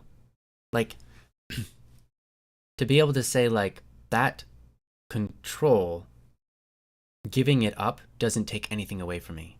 And I can be a better person if I recognize that instead of trying to control everything, I can be myself in the environment which I don't control. It's kind of strange because we think that if we could control everything that we would be happy. Because then everything would be in our power and we could make ourselves happy because everything is in our control and then whatever, right? And that the reason for our lack of happiness or the reason for our stress is that not everything is going according to plan. But if we can change that around and change our perspective to, I can be happy and it has nothing to do with whether or not things are going according to my plan. I can be happy when things aren't going according to my plan. I can be happy for the sake that my plan isn't what's being carried out. If we can find that place, then we can relieve a ton of stress. Because the truth is, most things don't work out according to our plan. Every single day that we live on this earth, most things don't seem to go along with our master plan. And if we can embrace that and realize that's probably for the better, because, I mean, we all know that in life, when we struggle through something, we learn through something. We can often learn from that experience far better than when we don't struggle. Now, not every struggle is something to learn from, but almost everyone can be made something good can come out of it. And so we have to sometimes embrace the fact that things are going to be hard, but that doesn't mean we should be stressed about them. In fact, we should be excited about them. And I know that sounds silly, but I wrote a song, you probably know it. It's called Life Might Take Us. And it's basically that principle. If you can be excited when things don't go according to your plan because you recognize the potentiality of things you never knew could be. Like, for example, if everything went according to your plan, you wouldn't become the best version of yourself. You just wouldn't. If everything went according to your plan, chances are your life would be too simple for you to ever find and be tested to become the greatest version of yourself. This world we live in is hard, but the hardness creates great people who aspire to conquer it, but not conquer so as to control it, but rather control themselves within the hardness of life. And that's what makes incredible people. The people that we look up to and want to follow, and we say, wow, that person has conquered great difficulty. We wouldn't be able to say that about them if they had control over their entire lives, because chances are if you had control of your whole life, you would never face a single difficulty. And you would find it hard to grow because you don't know where you need to grow because you're blind to that. The world we live in is great because there are so many things we don't know better, but life will throw it at us and we'll learn. We don't know where we need to improve all the time. We are so blind. But what's beautiful is that we live in the world we live in, and it's not perfect. But that imperfection is like stone on knife. It sharpens the blade because of the coarseness of the stone. And so I think it's important to take that factor into your life and embrace it. And so at your job, is it stressful? Yeah, because things aren't going according to how you would optimally want them. Right? Maybe the people around you aren't being as nice as they could be, or maybe the job environment is just like way too much. Everything is about trying to get the things done on time, and you just like nothing can get done on time, and people are being their expectations are way too high, or whatever it is. Maybe it's just who knows? It could be any number of things, and it could be a multiple of things, right? And so I encourage you, one thing to manage stress is to recognize that we don't need those things to be perfect. We don't need to control those things. We need to be the best version of ourselves in spite of them. We need to use them as the stone that sharpens the blade, right? And so we have to embrace the fact that things aren't going to go our way, and they're never going to go completely our way our whole lives. And if we can just get over that hump, my gosh, how much stress that relieves. Just get over that little hump, and that takes away so much stress. Last thing is finding peace.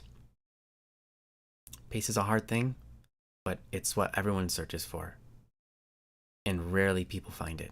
People find a moment of peace or a moment of reprieve. That can be a hard thing to find. And I can't give you a way to find it. But, well, I can introduce you to ways to find it. And I think a lot of people find that through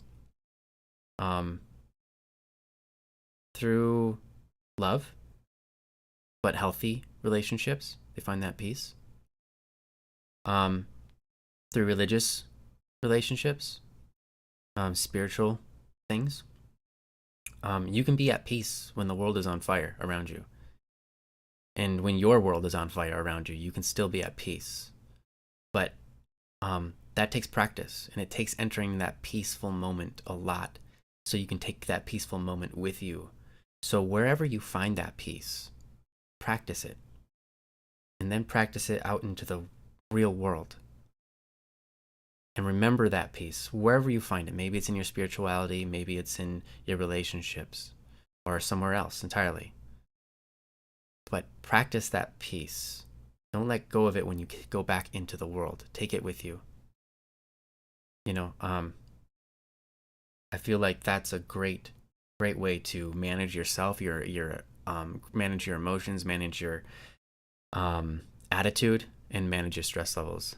And that's hard, but if you find that, that's great. You said, I had a moment of peace when I finally saw my fiance of 3 years. Oh, that's wonderful.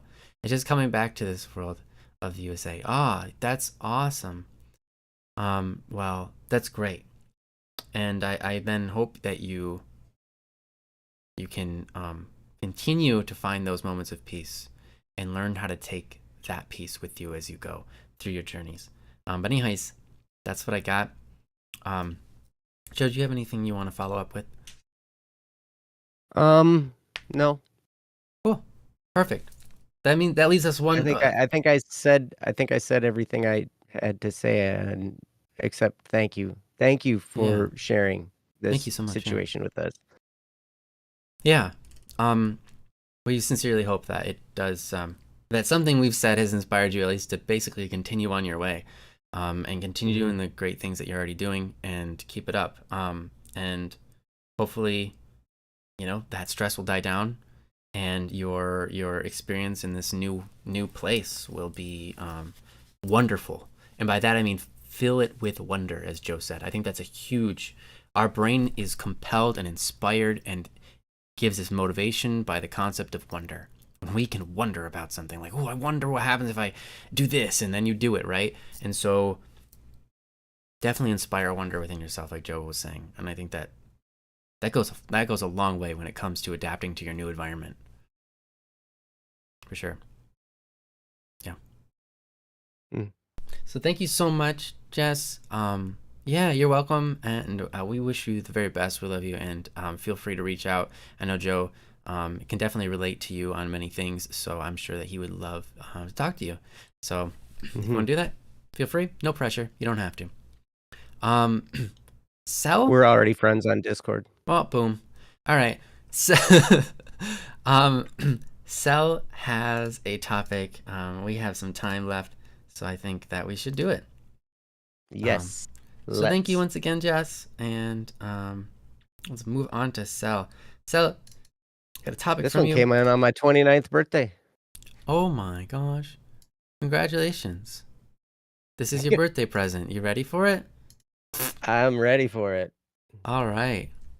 Well, I'm gonna go ahead and pull it up and put it on the. That's not the one. There we go. This one's quick and easy. This one's from Cell. It's titled "Appreciation of Oneself." A fantastic title already. I'm excited to hear what this says. So let's dive into it. I'm gonna go ahead and put it on the screen. I thought I already had it on the screen, so here we go. My button's not working. There we go.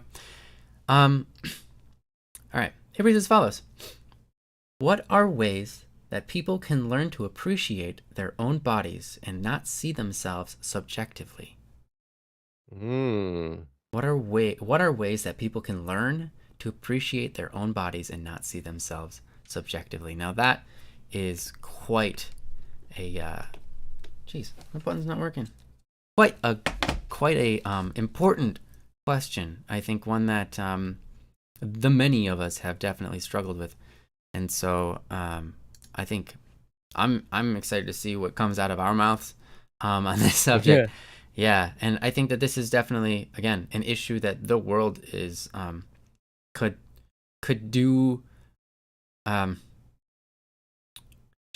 to focus on internally. there's a lot of propaganda associated with this as well. And so, people will take advantage of this nature that people have this tendency to what's the wrong word? Basically make ourselves items. What's the word for that? Itemize? Objectify? I don't know. We turn ourselves into objects. Yeah, objectify ourselves and objectify other people. And so there's definitely a lot of situations where the media or, that type of medium will try to take advantage of this nature and, objectification. Yeah, exactly. Try to take advantage of this nature of humanity. And I think that it's something that we could do a lot if we could all just reflect on it for a little bit. We could do ourselves a great good. And if we could live out that reflection or whatever we come to, I think that would do a great deal of good. So I really like this topic. And I'm going to step out of Joe's way here and listen to what he's got to say.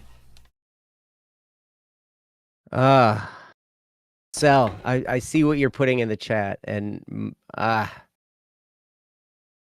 with you. I understand. So it's interesting because you're specifically talking in the topic about our bodies.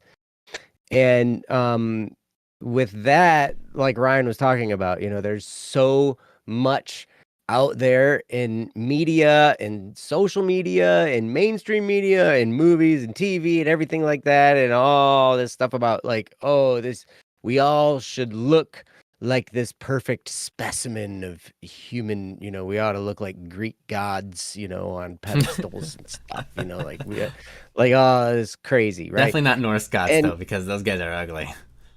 Yeah.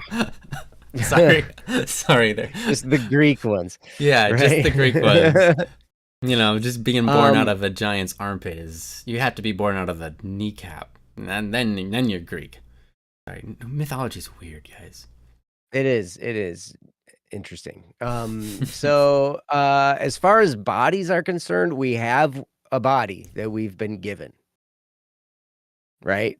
That we get to go through this life with, and it's ours, and it's got all kinds of imperfections. I promise. Mine does, yours does, Ryan's does even. Yeah. I mean, hey, they're not perfect. Sometimes they're prone to certain diseases. Sometimes they're prone to certain other issues. I had a bass player in a band that I was in for years and years and years and years and years. And he was always he was round. Absolutely round. I remember him, I think. Yeah. It was awesome. He's such a great guy, but he always was round, and he was vegetarian. He didn't eat hardly squat, and he was vegetarian. And so you would think with his diet, and he was an active person too, you would think he would be just fine. But there was some problem in his pituitary gland, not his thyroid, which was interesting to me. It was in his pituitary gland that stopped him from being able to lose the weight. Now, when they figured that problem out and they fixed the problem, it was like he immediately lost like 150 pounds. Almost, like it was like very, very fast once they fix this one issue. So sometimes issues beyond our control can make us look like, and we don't understand why. Right? I mean, I can talk about physical fitness, I can talk about, diet, exercise, all that kind of different stuff, and, different ways that we can do the best we can with the bodies that we have. But it's really, that's as far as we can go. We can do our best, and that's it. Right? And really, to me, I mean, while we might all wish we looked like supermodels, personally, I don't really care. I'm not interested in attracting anyone at this moment in time. Fair enough. but we can judge ourselves based on if we're underweight or if we're overweight or if we have, whatever, right? Or how we look. We might perceive ourselves as ugly. We might perceive whatever, right? There's all kinds of scenarios that can be, and it's how we look at ourselves like that. So, okay, but there's some stuff in here in the chat that says, yeah, this is mainly stemming from my relationships have gone, which isn't good. And I can relate with that. Relationships have been a battlefield of crazy for me for most of my life. I've only had a few close relationships, and they've all ended up in the toilet with hurtful people, and it's been a problem, right? And maybe the problem's me. I don't know. Like you, who knows, right? People start saying, like, hey, man, you've been through that many breakups. Maybe it's not them that's the problem. Maybe it's you that's the problem. And I got to wrestle with that too. But then you say you see yourself as not human. See yourself not as human, more of a superficial item, something to look at and enjoy, but toss to the side when bored. And oh my gosh, like I can relate to this as well. I remember talking like when I got divorced and when there was therapy that had to happen between me and my two boys, to kind of help us like bridge the gap and repair some of the damage that had been done. And we were seeing this family therapist, just the three of us. But I had a few talks with the therapist one-on-one, and I explained the situation with the divorce and how there'd been all kinds of narcissistic abuse and there's all kinds of stuff going on like crazy. And I remember telling him, I'm like, yeah, he was asking me about my mental state. And I was like, well, I'm in therapy. So I'm working through these things, but I basically, when I look at myself, I am not a human being. I am subhuman. I have been trained to believe that I'm not even human level, that I'm a malfunctioning tool, basically. I am something that is a means to this other person's ends, and I'm constantly malfunctioning. So I'm not even a good enough tool. Not only am I not human, I'm not even a tool worth being a tool. I'm sub-tool level, right? And yeah, um, so and then there's more. So I understand where you're coming from. There's so much here. I struggle with body and gender dysphoria a lot. I feel like my personal relationships. It only happened because the other person wanted how I looked and didn't care about how I wanted to look. Um, Yeah, it's also how I see myself in other people's eyes. I'm extremely judgmental of myself, which isn't great. Me too. Me too. And it's hard, especially like when you go through relationships and maybe the relationships haven't been good and maybe there's been abuse and so then you're overly self-conscious, right? And I remember, as I was explaining this to the therapist as we were talking about, how we're going to repair the relationship with me and my two boys, and he's like, "Okay, well keep working with your therapist because you repairing that and feeling like a human again is going to um if you don't repair that, if you don't move in the direction of repairing that, it's going to really put a barrier between the repair we're trying to do with the relationship with your kids, right? Like, because you're going to have to lead the charge in a lot of this. You're their dad. And so they're going to be looking to you. And so, they're going to see your example. And so it's important that you be working to fix this. And I'm like, okay. So we're still working on it. But anyway, so I see what you're saying, and I just my heart breaks for you because I feel it. I feel where you're at, and it's so painful. Um, and yeah, I'm judgmental of myself all the time. I look in my mirror and I call myself all kinds of names. I make mistakes all day long, and I'm just like, well, that's pretty typical. Sub tool, right? Not even good enough to be a tool. And all these constant reinforcements of the negative that happen on a consistent basis. And so I understand. So how do you break free from that? This is where Ryan comes in I was like, because is he I'm gonna still do working on it. that? You did. Hey, I mean, that was good. um Sel, you say, I know my friends care about me no matter how I look. It's just the closest people always broke me. Yeah. Yeah. The people who have who you let in, you trusted at that deep level, misused your trust and and broke your heart in ways that it's so hard to repair. And it can feel like such a huge mess. And I'm working with I'm working with my therapist on all this stuff. This is an ongoing thing. I've been in therapy now for over a year and a half, I think. And it feels like we're just getting started. We've already covered so much ground and we've already made so much advancement, and we've gone through all kinds of different emotions and learned how to handle stuff, and but I still can't shake this, this subhuman malfunctioning tool mentality of, yep, I'll just never be good enough ever. And it gets reinforced by me. It gets reinforced by things that happen. Sometimes it even gets reinforced by my friends or family members. And it's just like, yep, well, so then you just get to the point where it's like, well, why even try? Why try? It's just going to be a mess anyway. It's just going to be screwed up anyway.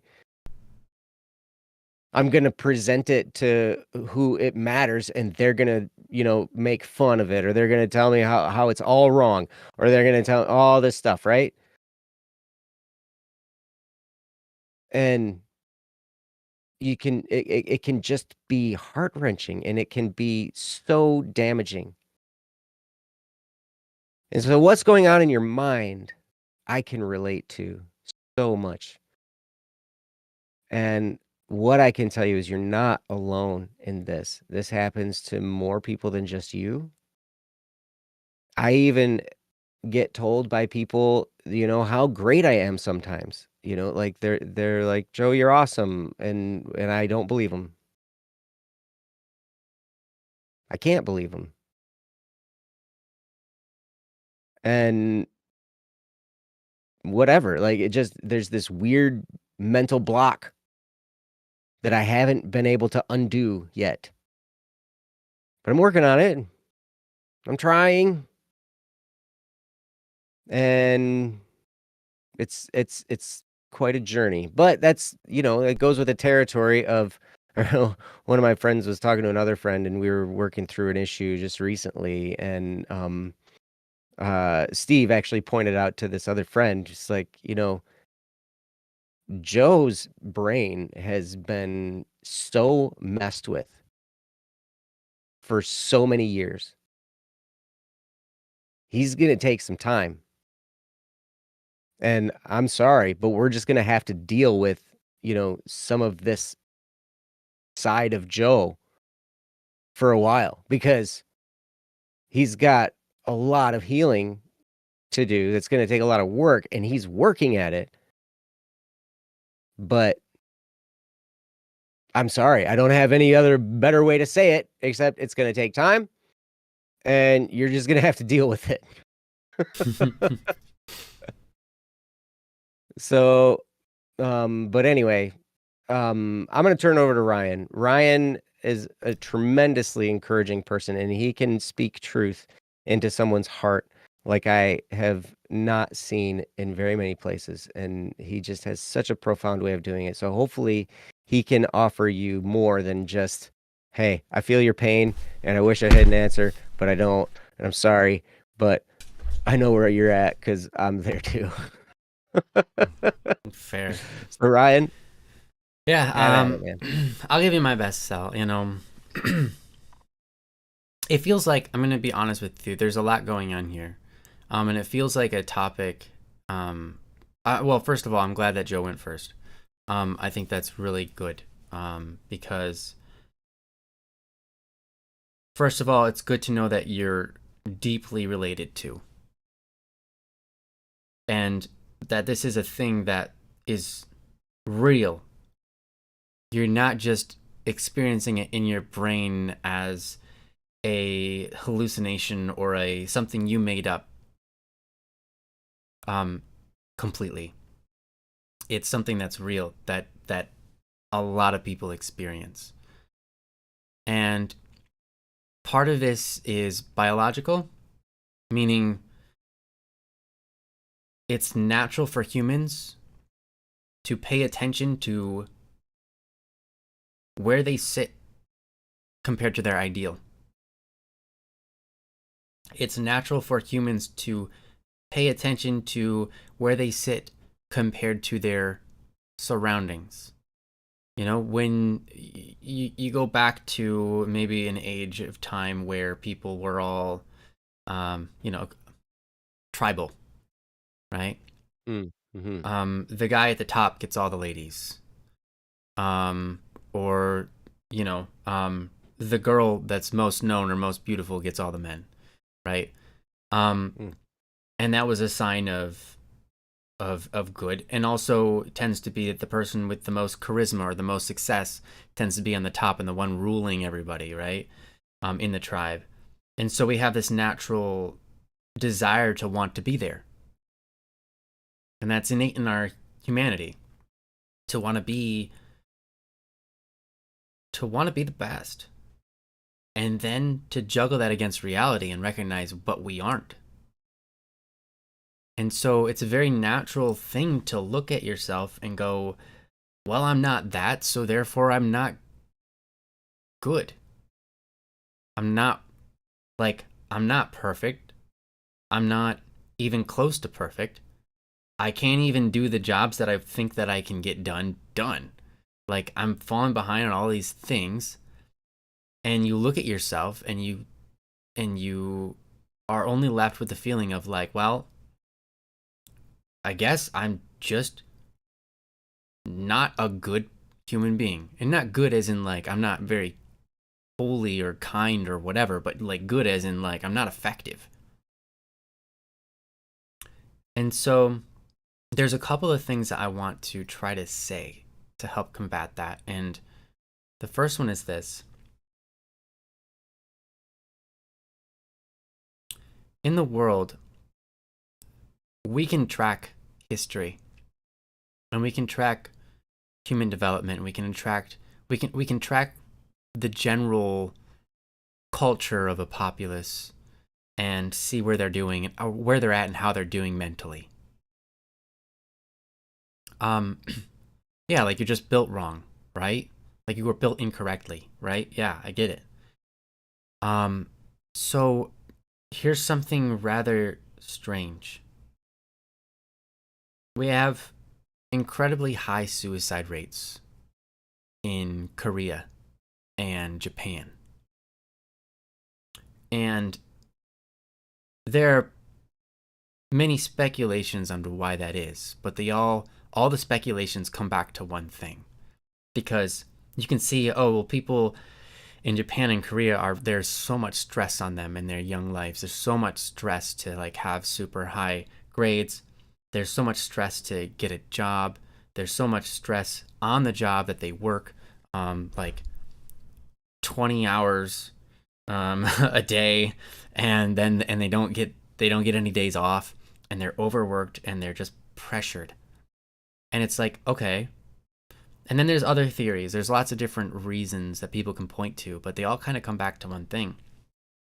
And that's that in Korea and Japan,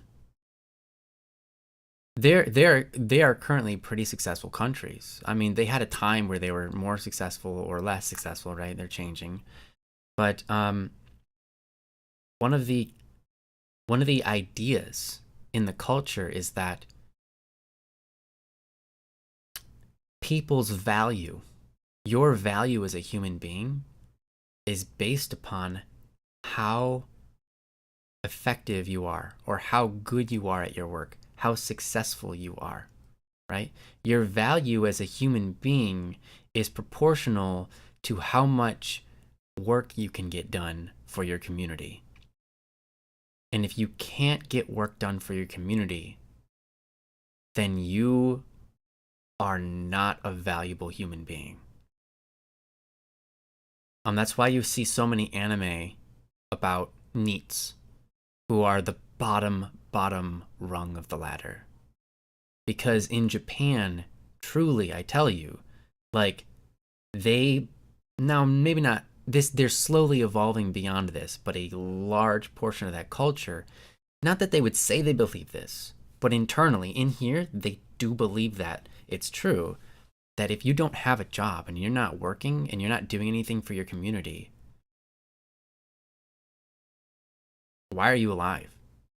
You're just you don't have any value. You don't give value to anybody, so therefore you're not valuable.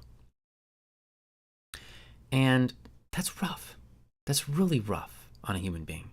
And so one of the reasons you have so many suicides in the society is because people buy into that. Yeah, if you aren't contributing, you aren't helpful. If you're not helpful, then there's no value. You're not adding any value to anything. So you don't have any value. You're just same as an animal. And so people buy into this idea, and what it results in is you can never be good enough. And if you get low enough on that ladder, right? If for some reason you go through a spot of depression and you just can't perform, well, now that only makes your depression worse, because now you just don't have value. You're not a valuable human being. You're not important, and you're depressed. And so why don't you just end it here? Because you can never get better. Yeah, exactly. And you immediately, Nyansai said it, you immediately, if you face reality, you're going to recognize, well, babies don't do anything. So why do they have value? Well, you can say, well, they have potential. They could do something someday. But that's not a correct thinking. Because what if they never do anything? You don't know that. You don't know. Everyone has potential, but the potential isn't what makes them valuable. Right? And so it's an interesting thing. And so some of this is about facing reality and changing some of the ways you see things. If you look at yourself and you feel like you're underperforming, or you're not a valuable human being, right? For whatever reason, you have to look and reorganize the way you decide what's valuable and not valuable. And that's a hard thing to do. And that's why it takes time. It takes time, right? And that's something that you can work on with your therapist. But here's an exercise I want to do with you right here, if that's okay. And I've done this exercise before, probably on this stream. I've done this exercise with people individually. But I'm going to do an exercise with you. Imagine... Squats. Yeah, by the way, exercise, it really does help your self-esteem. But anyhow, yeah, imagine you have, let's say you're at school, right? Okay, I don't know what if you're, just go back to that era if you are beyond it, right? You're in school, and you have a friend, and they hand you a piece of paper. It's a blank piece of paper. It doesn't have anything written on it. And this bully comes up, and he tries to take the paper and rip it from you. Rip it out of your hand and rip the paper, and you know what he's up to. So he comes up to you. What do? You protect that piece of paper, don't you? You try to hide it away from it doesn't even have writing on it yet. Maybe it was homework assignment. Maybe it did, but let's say it didn't. Maybe it's just a piece of paper. And you recognize it's just a piece of paper, but your friend gave it to you. And that bully comes up and it tries to take it from you. Right, you don't give it to him. You're like, I'm not going to give you this piece of paper. My friend handed this to me. He probably wants it. I'm going to give it back to him when he gets back. Like, he said, hold on to this for a second for me. He goes off to the bathroom. You're like, I'm not going to let you take this piece of paper. Why? that piece of paper is just a piece of paper. It's just a piece of paper. But why do you treasure it? Why are you willing to take a hit to the arm or whatever, the bully's going to push you around? Why would you be willing to do that for a piece of paper? Yeah, because he trusted you with a paper, right? It's awesome, right? And so that paper has an inherent value attached to it. And the inherent value in that paper, where does that come from? Why is that paper valuable enough to protect? Well, it's because of the relationship you have, right? Right? Okay. Now here's another thing. And I want to take a step back here. Let's say you go to a store. I'm going to go back to the school in a second, but let's say you go to a store and you're buying something like, hey, you got a nut loose on some chair, and you look across all the wrenches, and you go to buy something. Well, you look at a wrench and you see it's the wrong size. So you're like, well, that doesn't have any value to me. So I'm not going to buy it. So I'm not going to pay any money for it. Right? And so what are you willing to pay for? Right? What are you willing to pay for? That's what determines the value of that object. So you find a wrench that looks like it's going to work, but it looks really sketchy. Like it's going to break it if you use it once. So you're like, I don't know about that one. And then you look at the next wrench and it's like, wow, that wrench is $1,000. Why? Oh my gosh. I only have to just screw in this one bolt in my chair. I don't need to go I don't need to buy something that crazy, And so then you find something that's just right for you and you buy it, right? But people aren't like that, right? And that paper, you're not even going to be able to use that paper. It's your friends, right?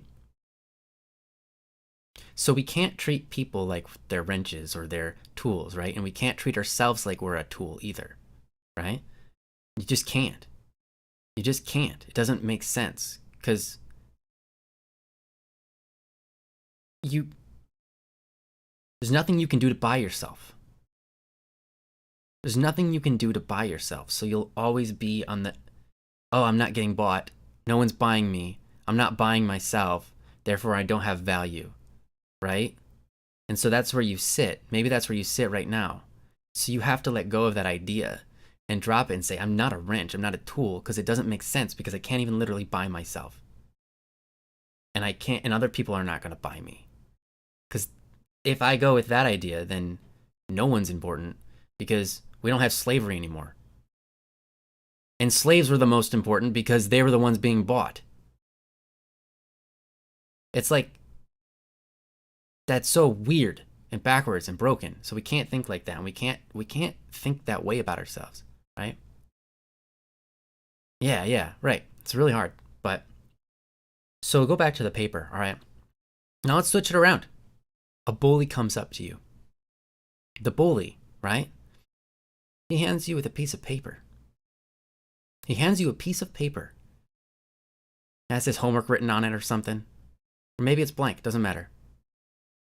And your friend comes up and he says, didn't that bully just hand you that piece of paper? And you go, yeah. And he says, well, let's rip it up. Let's rip it up and get him back. Let's rip it up and throw it in the garbage. Question, do you do that?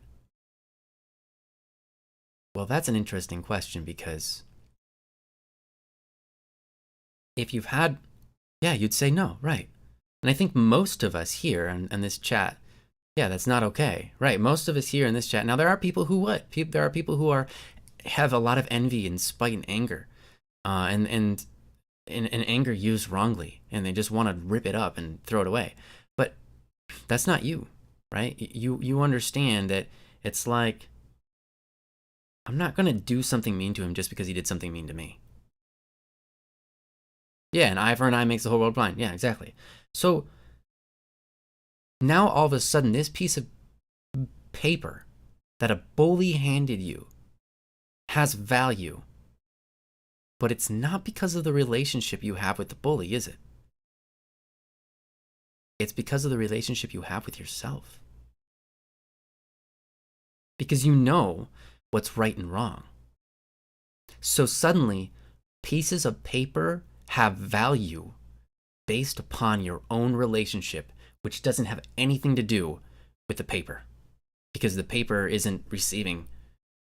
It's a me to me conflict, but the paper gets value out of it.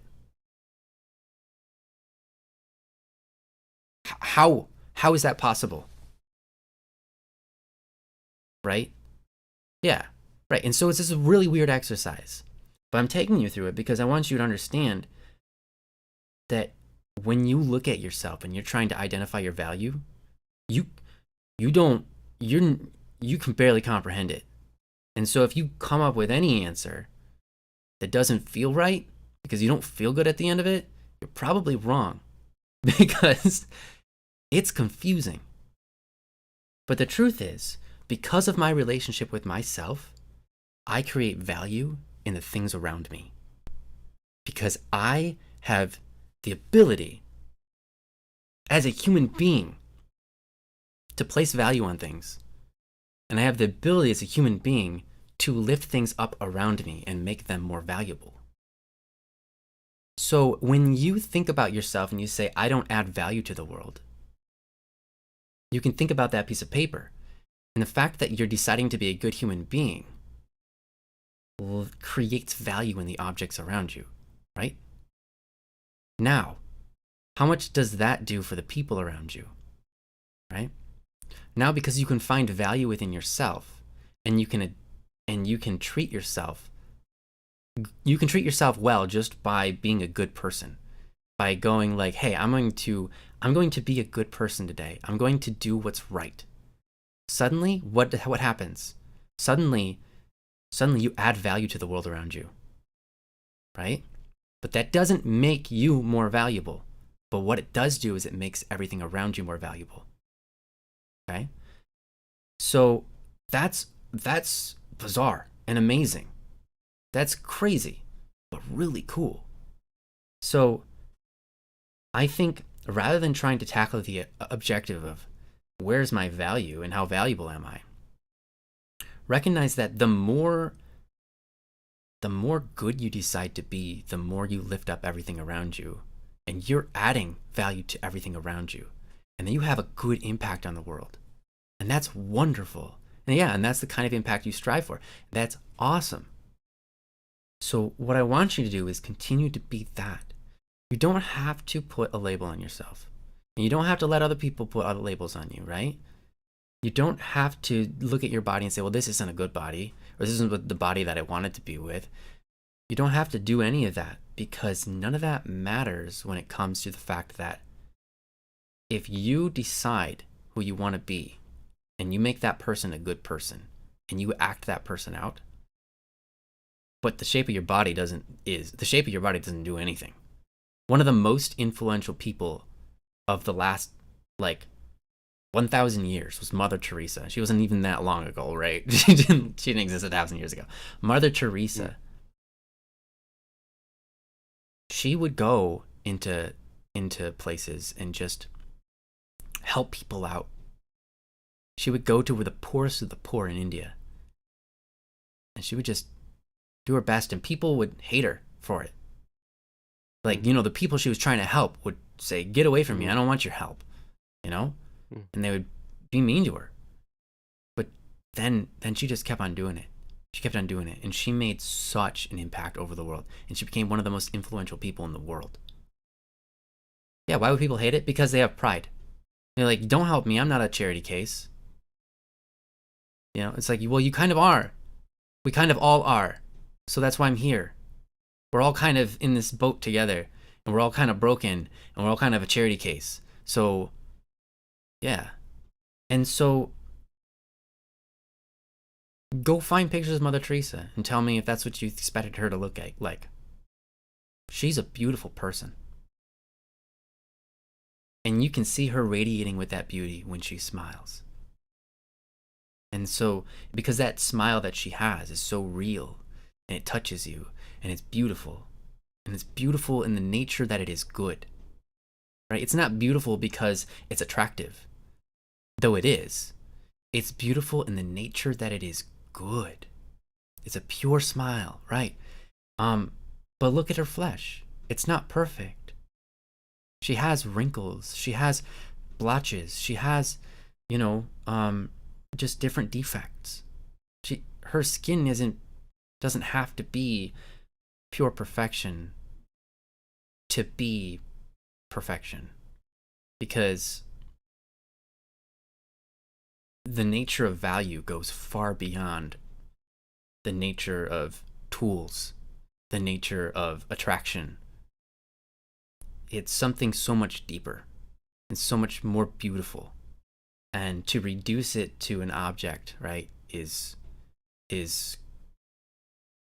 horrible, right? It's just wrong. It's just wrong. It's a lie. It's a lie that almost all of us have probably bought into at some point or another, or are continuing to buy into every day. And we have to look at that lie and say, this doesn't actually add value to the world. It isn't good. We have to look at good for where good is, and honor that, and rejoice in those things. And when we spend time rejoicing in those things, I think it trains our mind to start overcoming this objectification. So in order to train our mind, we have to take a practice up. And so in order to find something to practice. Find something to practice to replace your old thinking. And so something that you can practice is looking at people that inspire you because of their beauty, of who they were and the things that they did. And just read about them. Read about them every day, Or another thing that you can do is act it out into the world around you. Try to live that out. And there's all sorts of different things. You can meditate on it for a while and think about, hey, what kind of practices can I take up that will help reform my thinking and help my subconscious start to take on these new forms of thinking, these new types of habits, and live them out. And so I encourage you to just look more into that sort of reality, that the goodness of us. And it's not even that the goodness as an activity is what makes us valuable. It's still not true, right? Even if you're Mother Teresa versus one of the poor people that denied her, both people are still equally valuable, right? But we can't find that that's true until we admit that and find it into the world and act it out. So what I want you to do also is, if you can find people that are in their lows, maybe bullies, right? And you can treat them like they are the most valuable thing on this earth, then hopefully maybe you can start to see that about yourself. I don't know, but it's a journey, and there's a lot to take in. And I feel like I'm in the short amount of things that you've said, I'm not able, with the amount of time that we have and the amount of knowledge that I have, to fully tackle this. Right? It's too big of a task, but I think it's a task that you'll conquer in yourself. And it might not be something that you can relay in information like I'm trying to, because it might be something that you learn through experience and you're felt, but you can't make out into words. And that's kind of how I feel about it. So yeah, I feel like it's a deep subject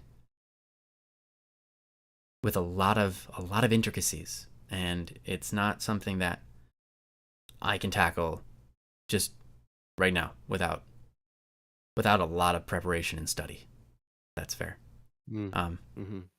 So I'm gonna leave it here, and I'm gonna give it back over to Joe. And if Joe's got anything he wants to talk about, add, or whatever, or refute. So we appreciate you. What's that? Or refute. No, I think what you said is beautiful, Ryan, and I appreciate you sharing that so much. I mean, yeah. So thank you so much for the topic, and you do not need to apologize for having a deep topic. We love deep topics. Yeah. On Don't Worry Wednesday. We for love diving responding in the and chat take. so much. Absolutely. To have those updates and to see that you're tracking with us is wonderful. And you're awesome. And I'm so glad that Ryan got to say what he said, because it makes an impact for me as well to go through the exercise. It's a weird thing too. Ryan was talking about, he feels like he would need a lot more training to Mm-hmm. deep to dive deeper into this topic. And even then, even with the training, each person's situation is nuanced. Yeah, And for sure.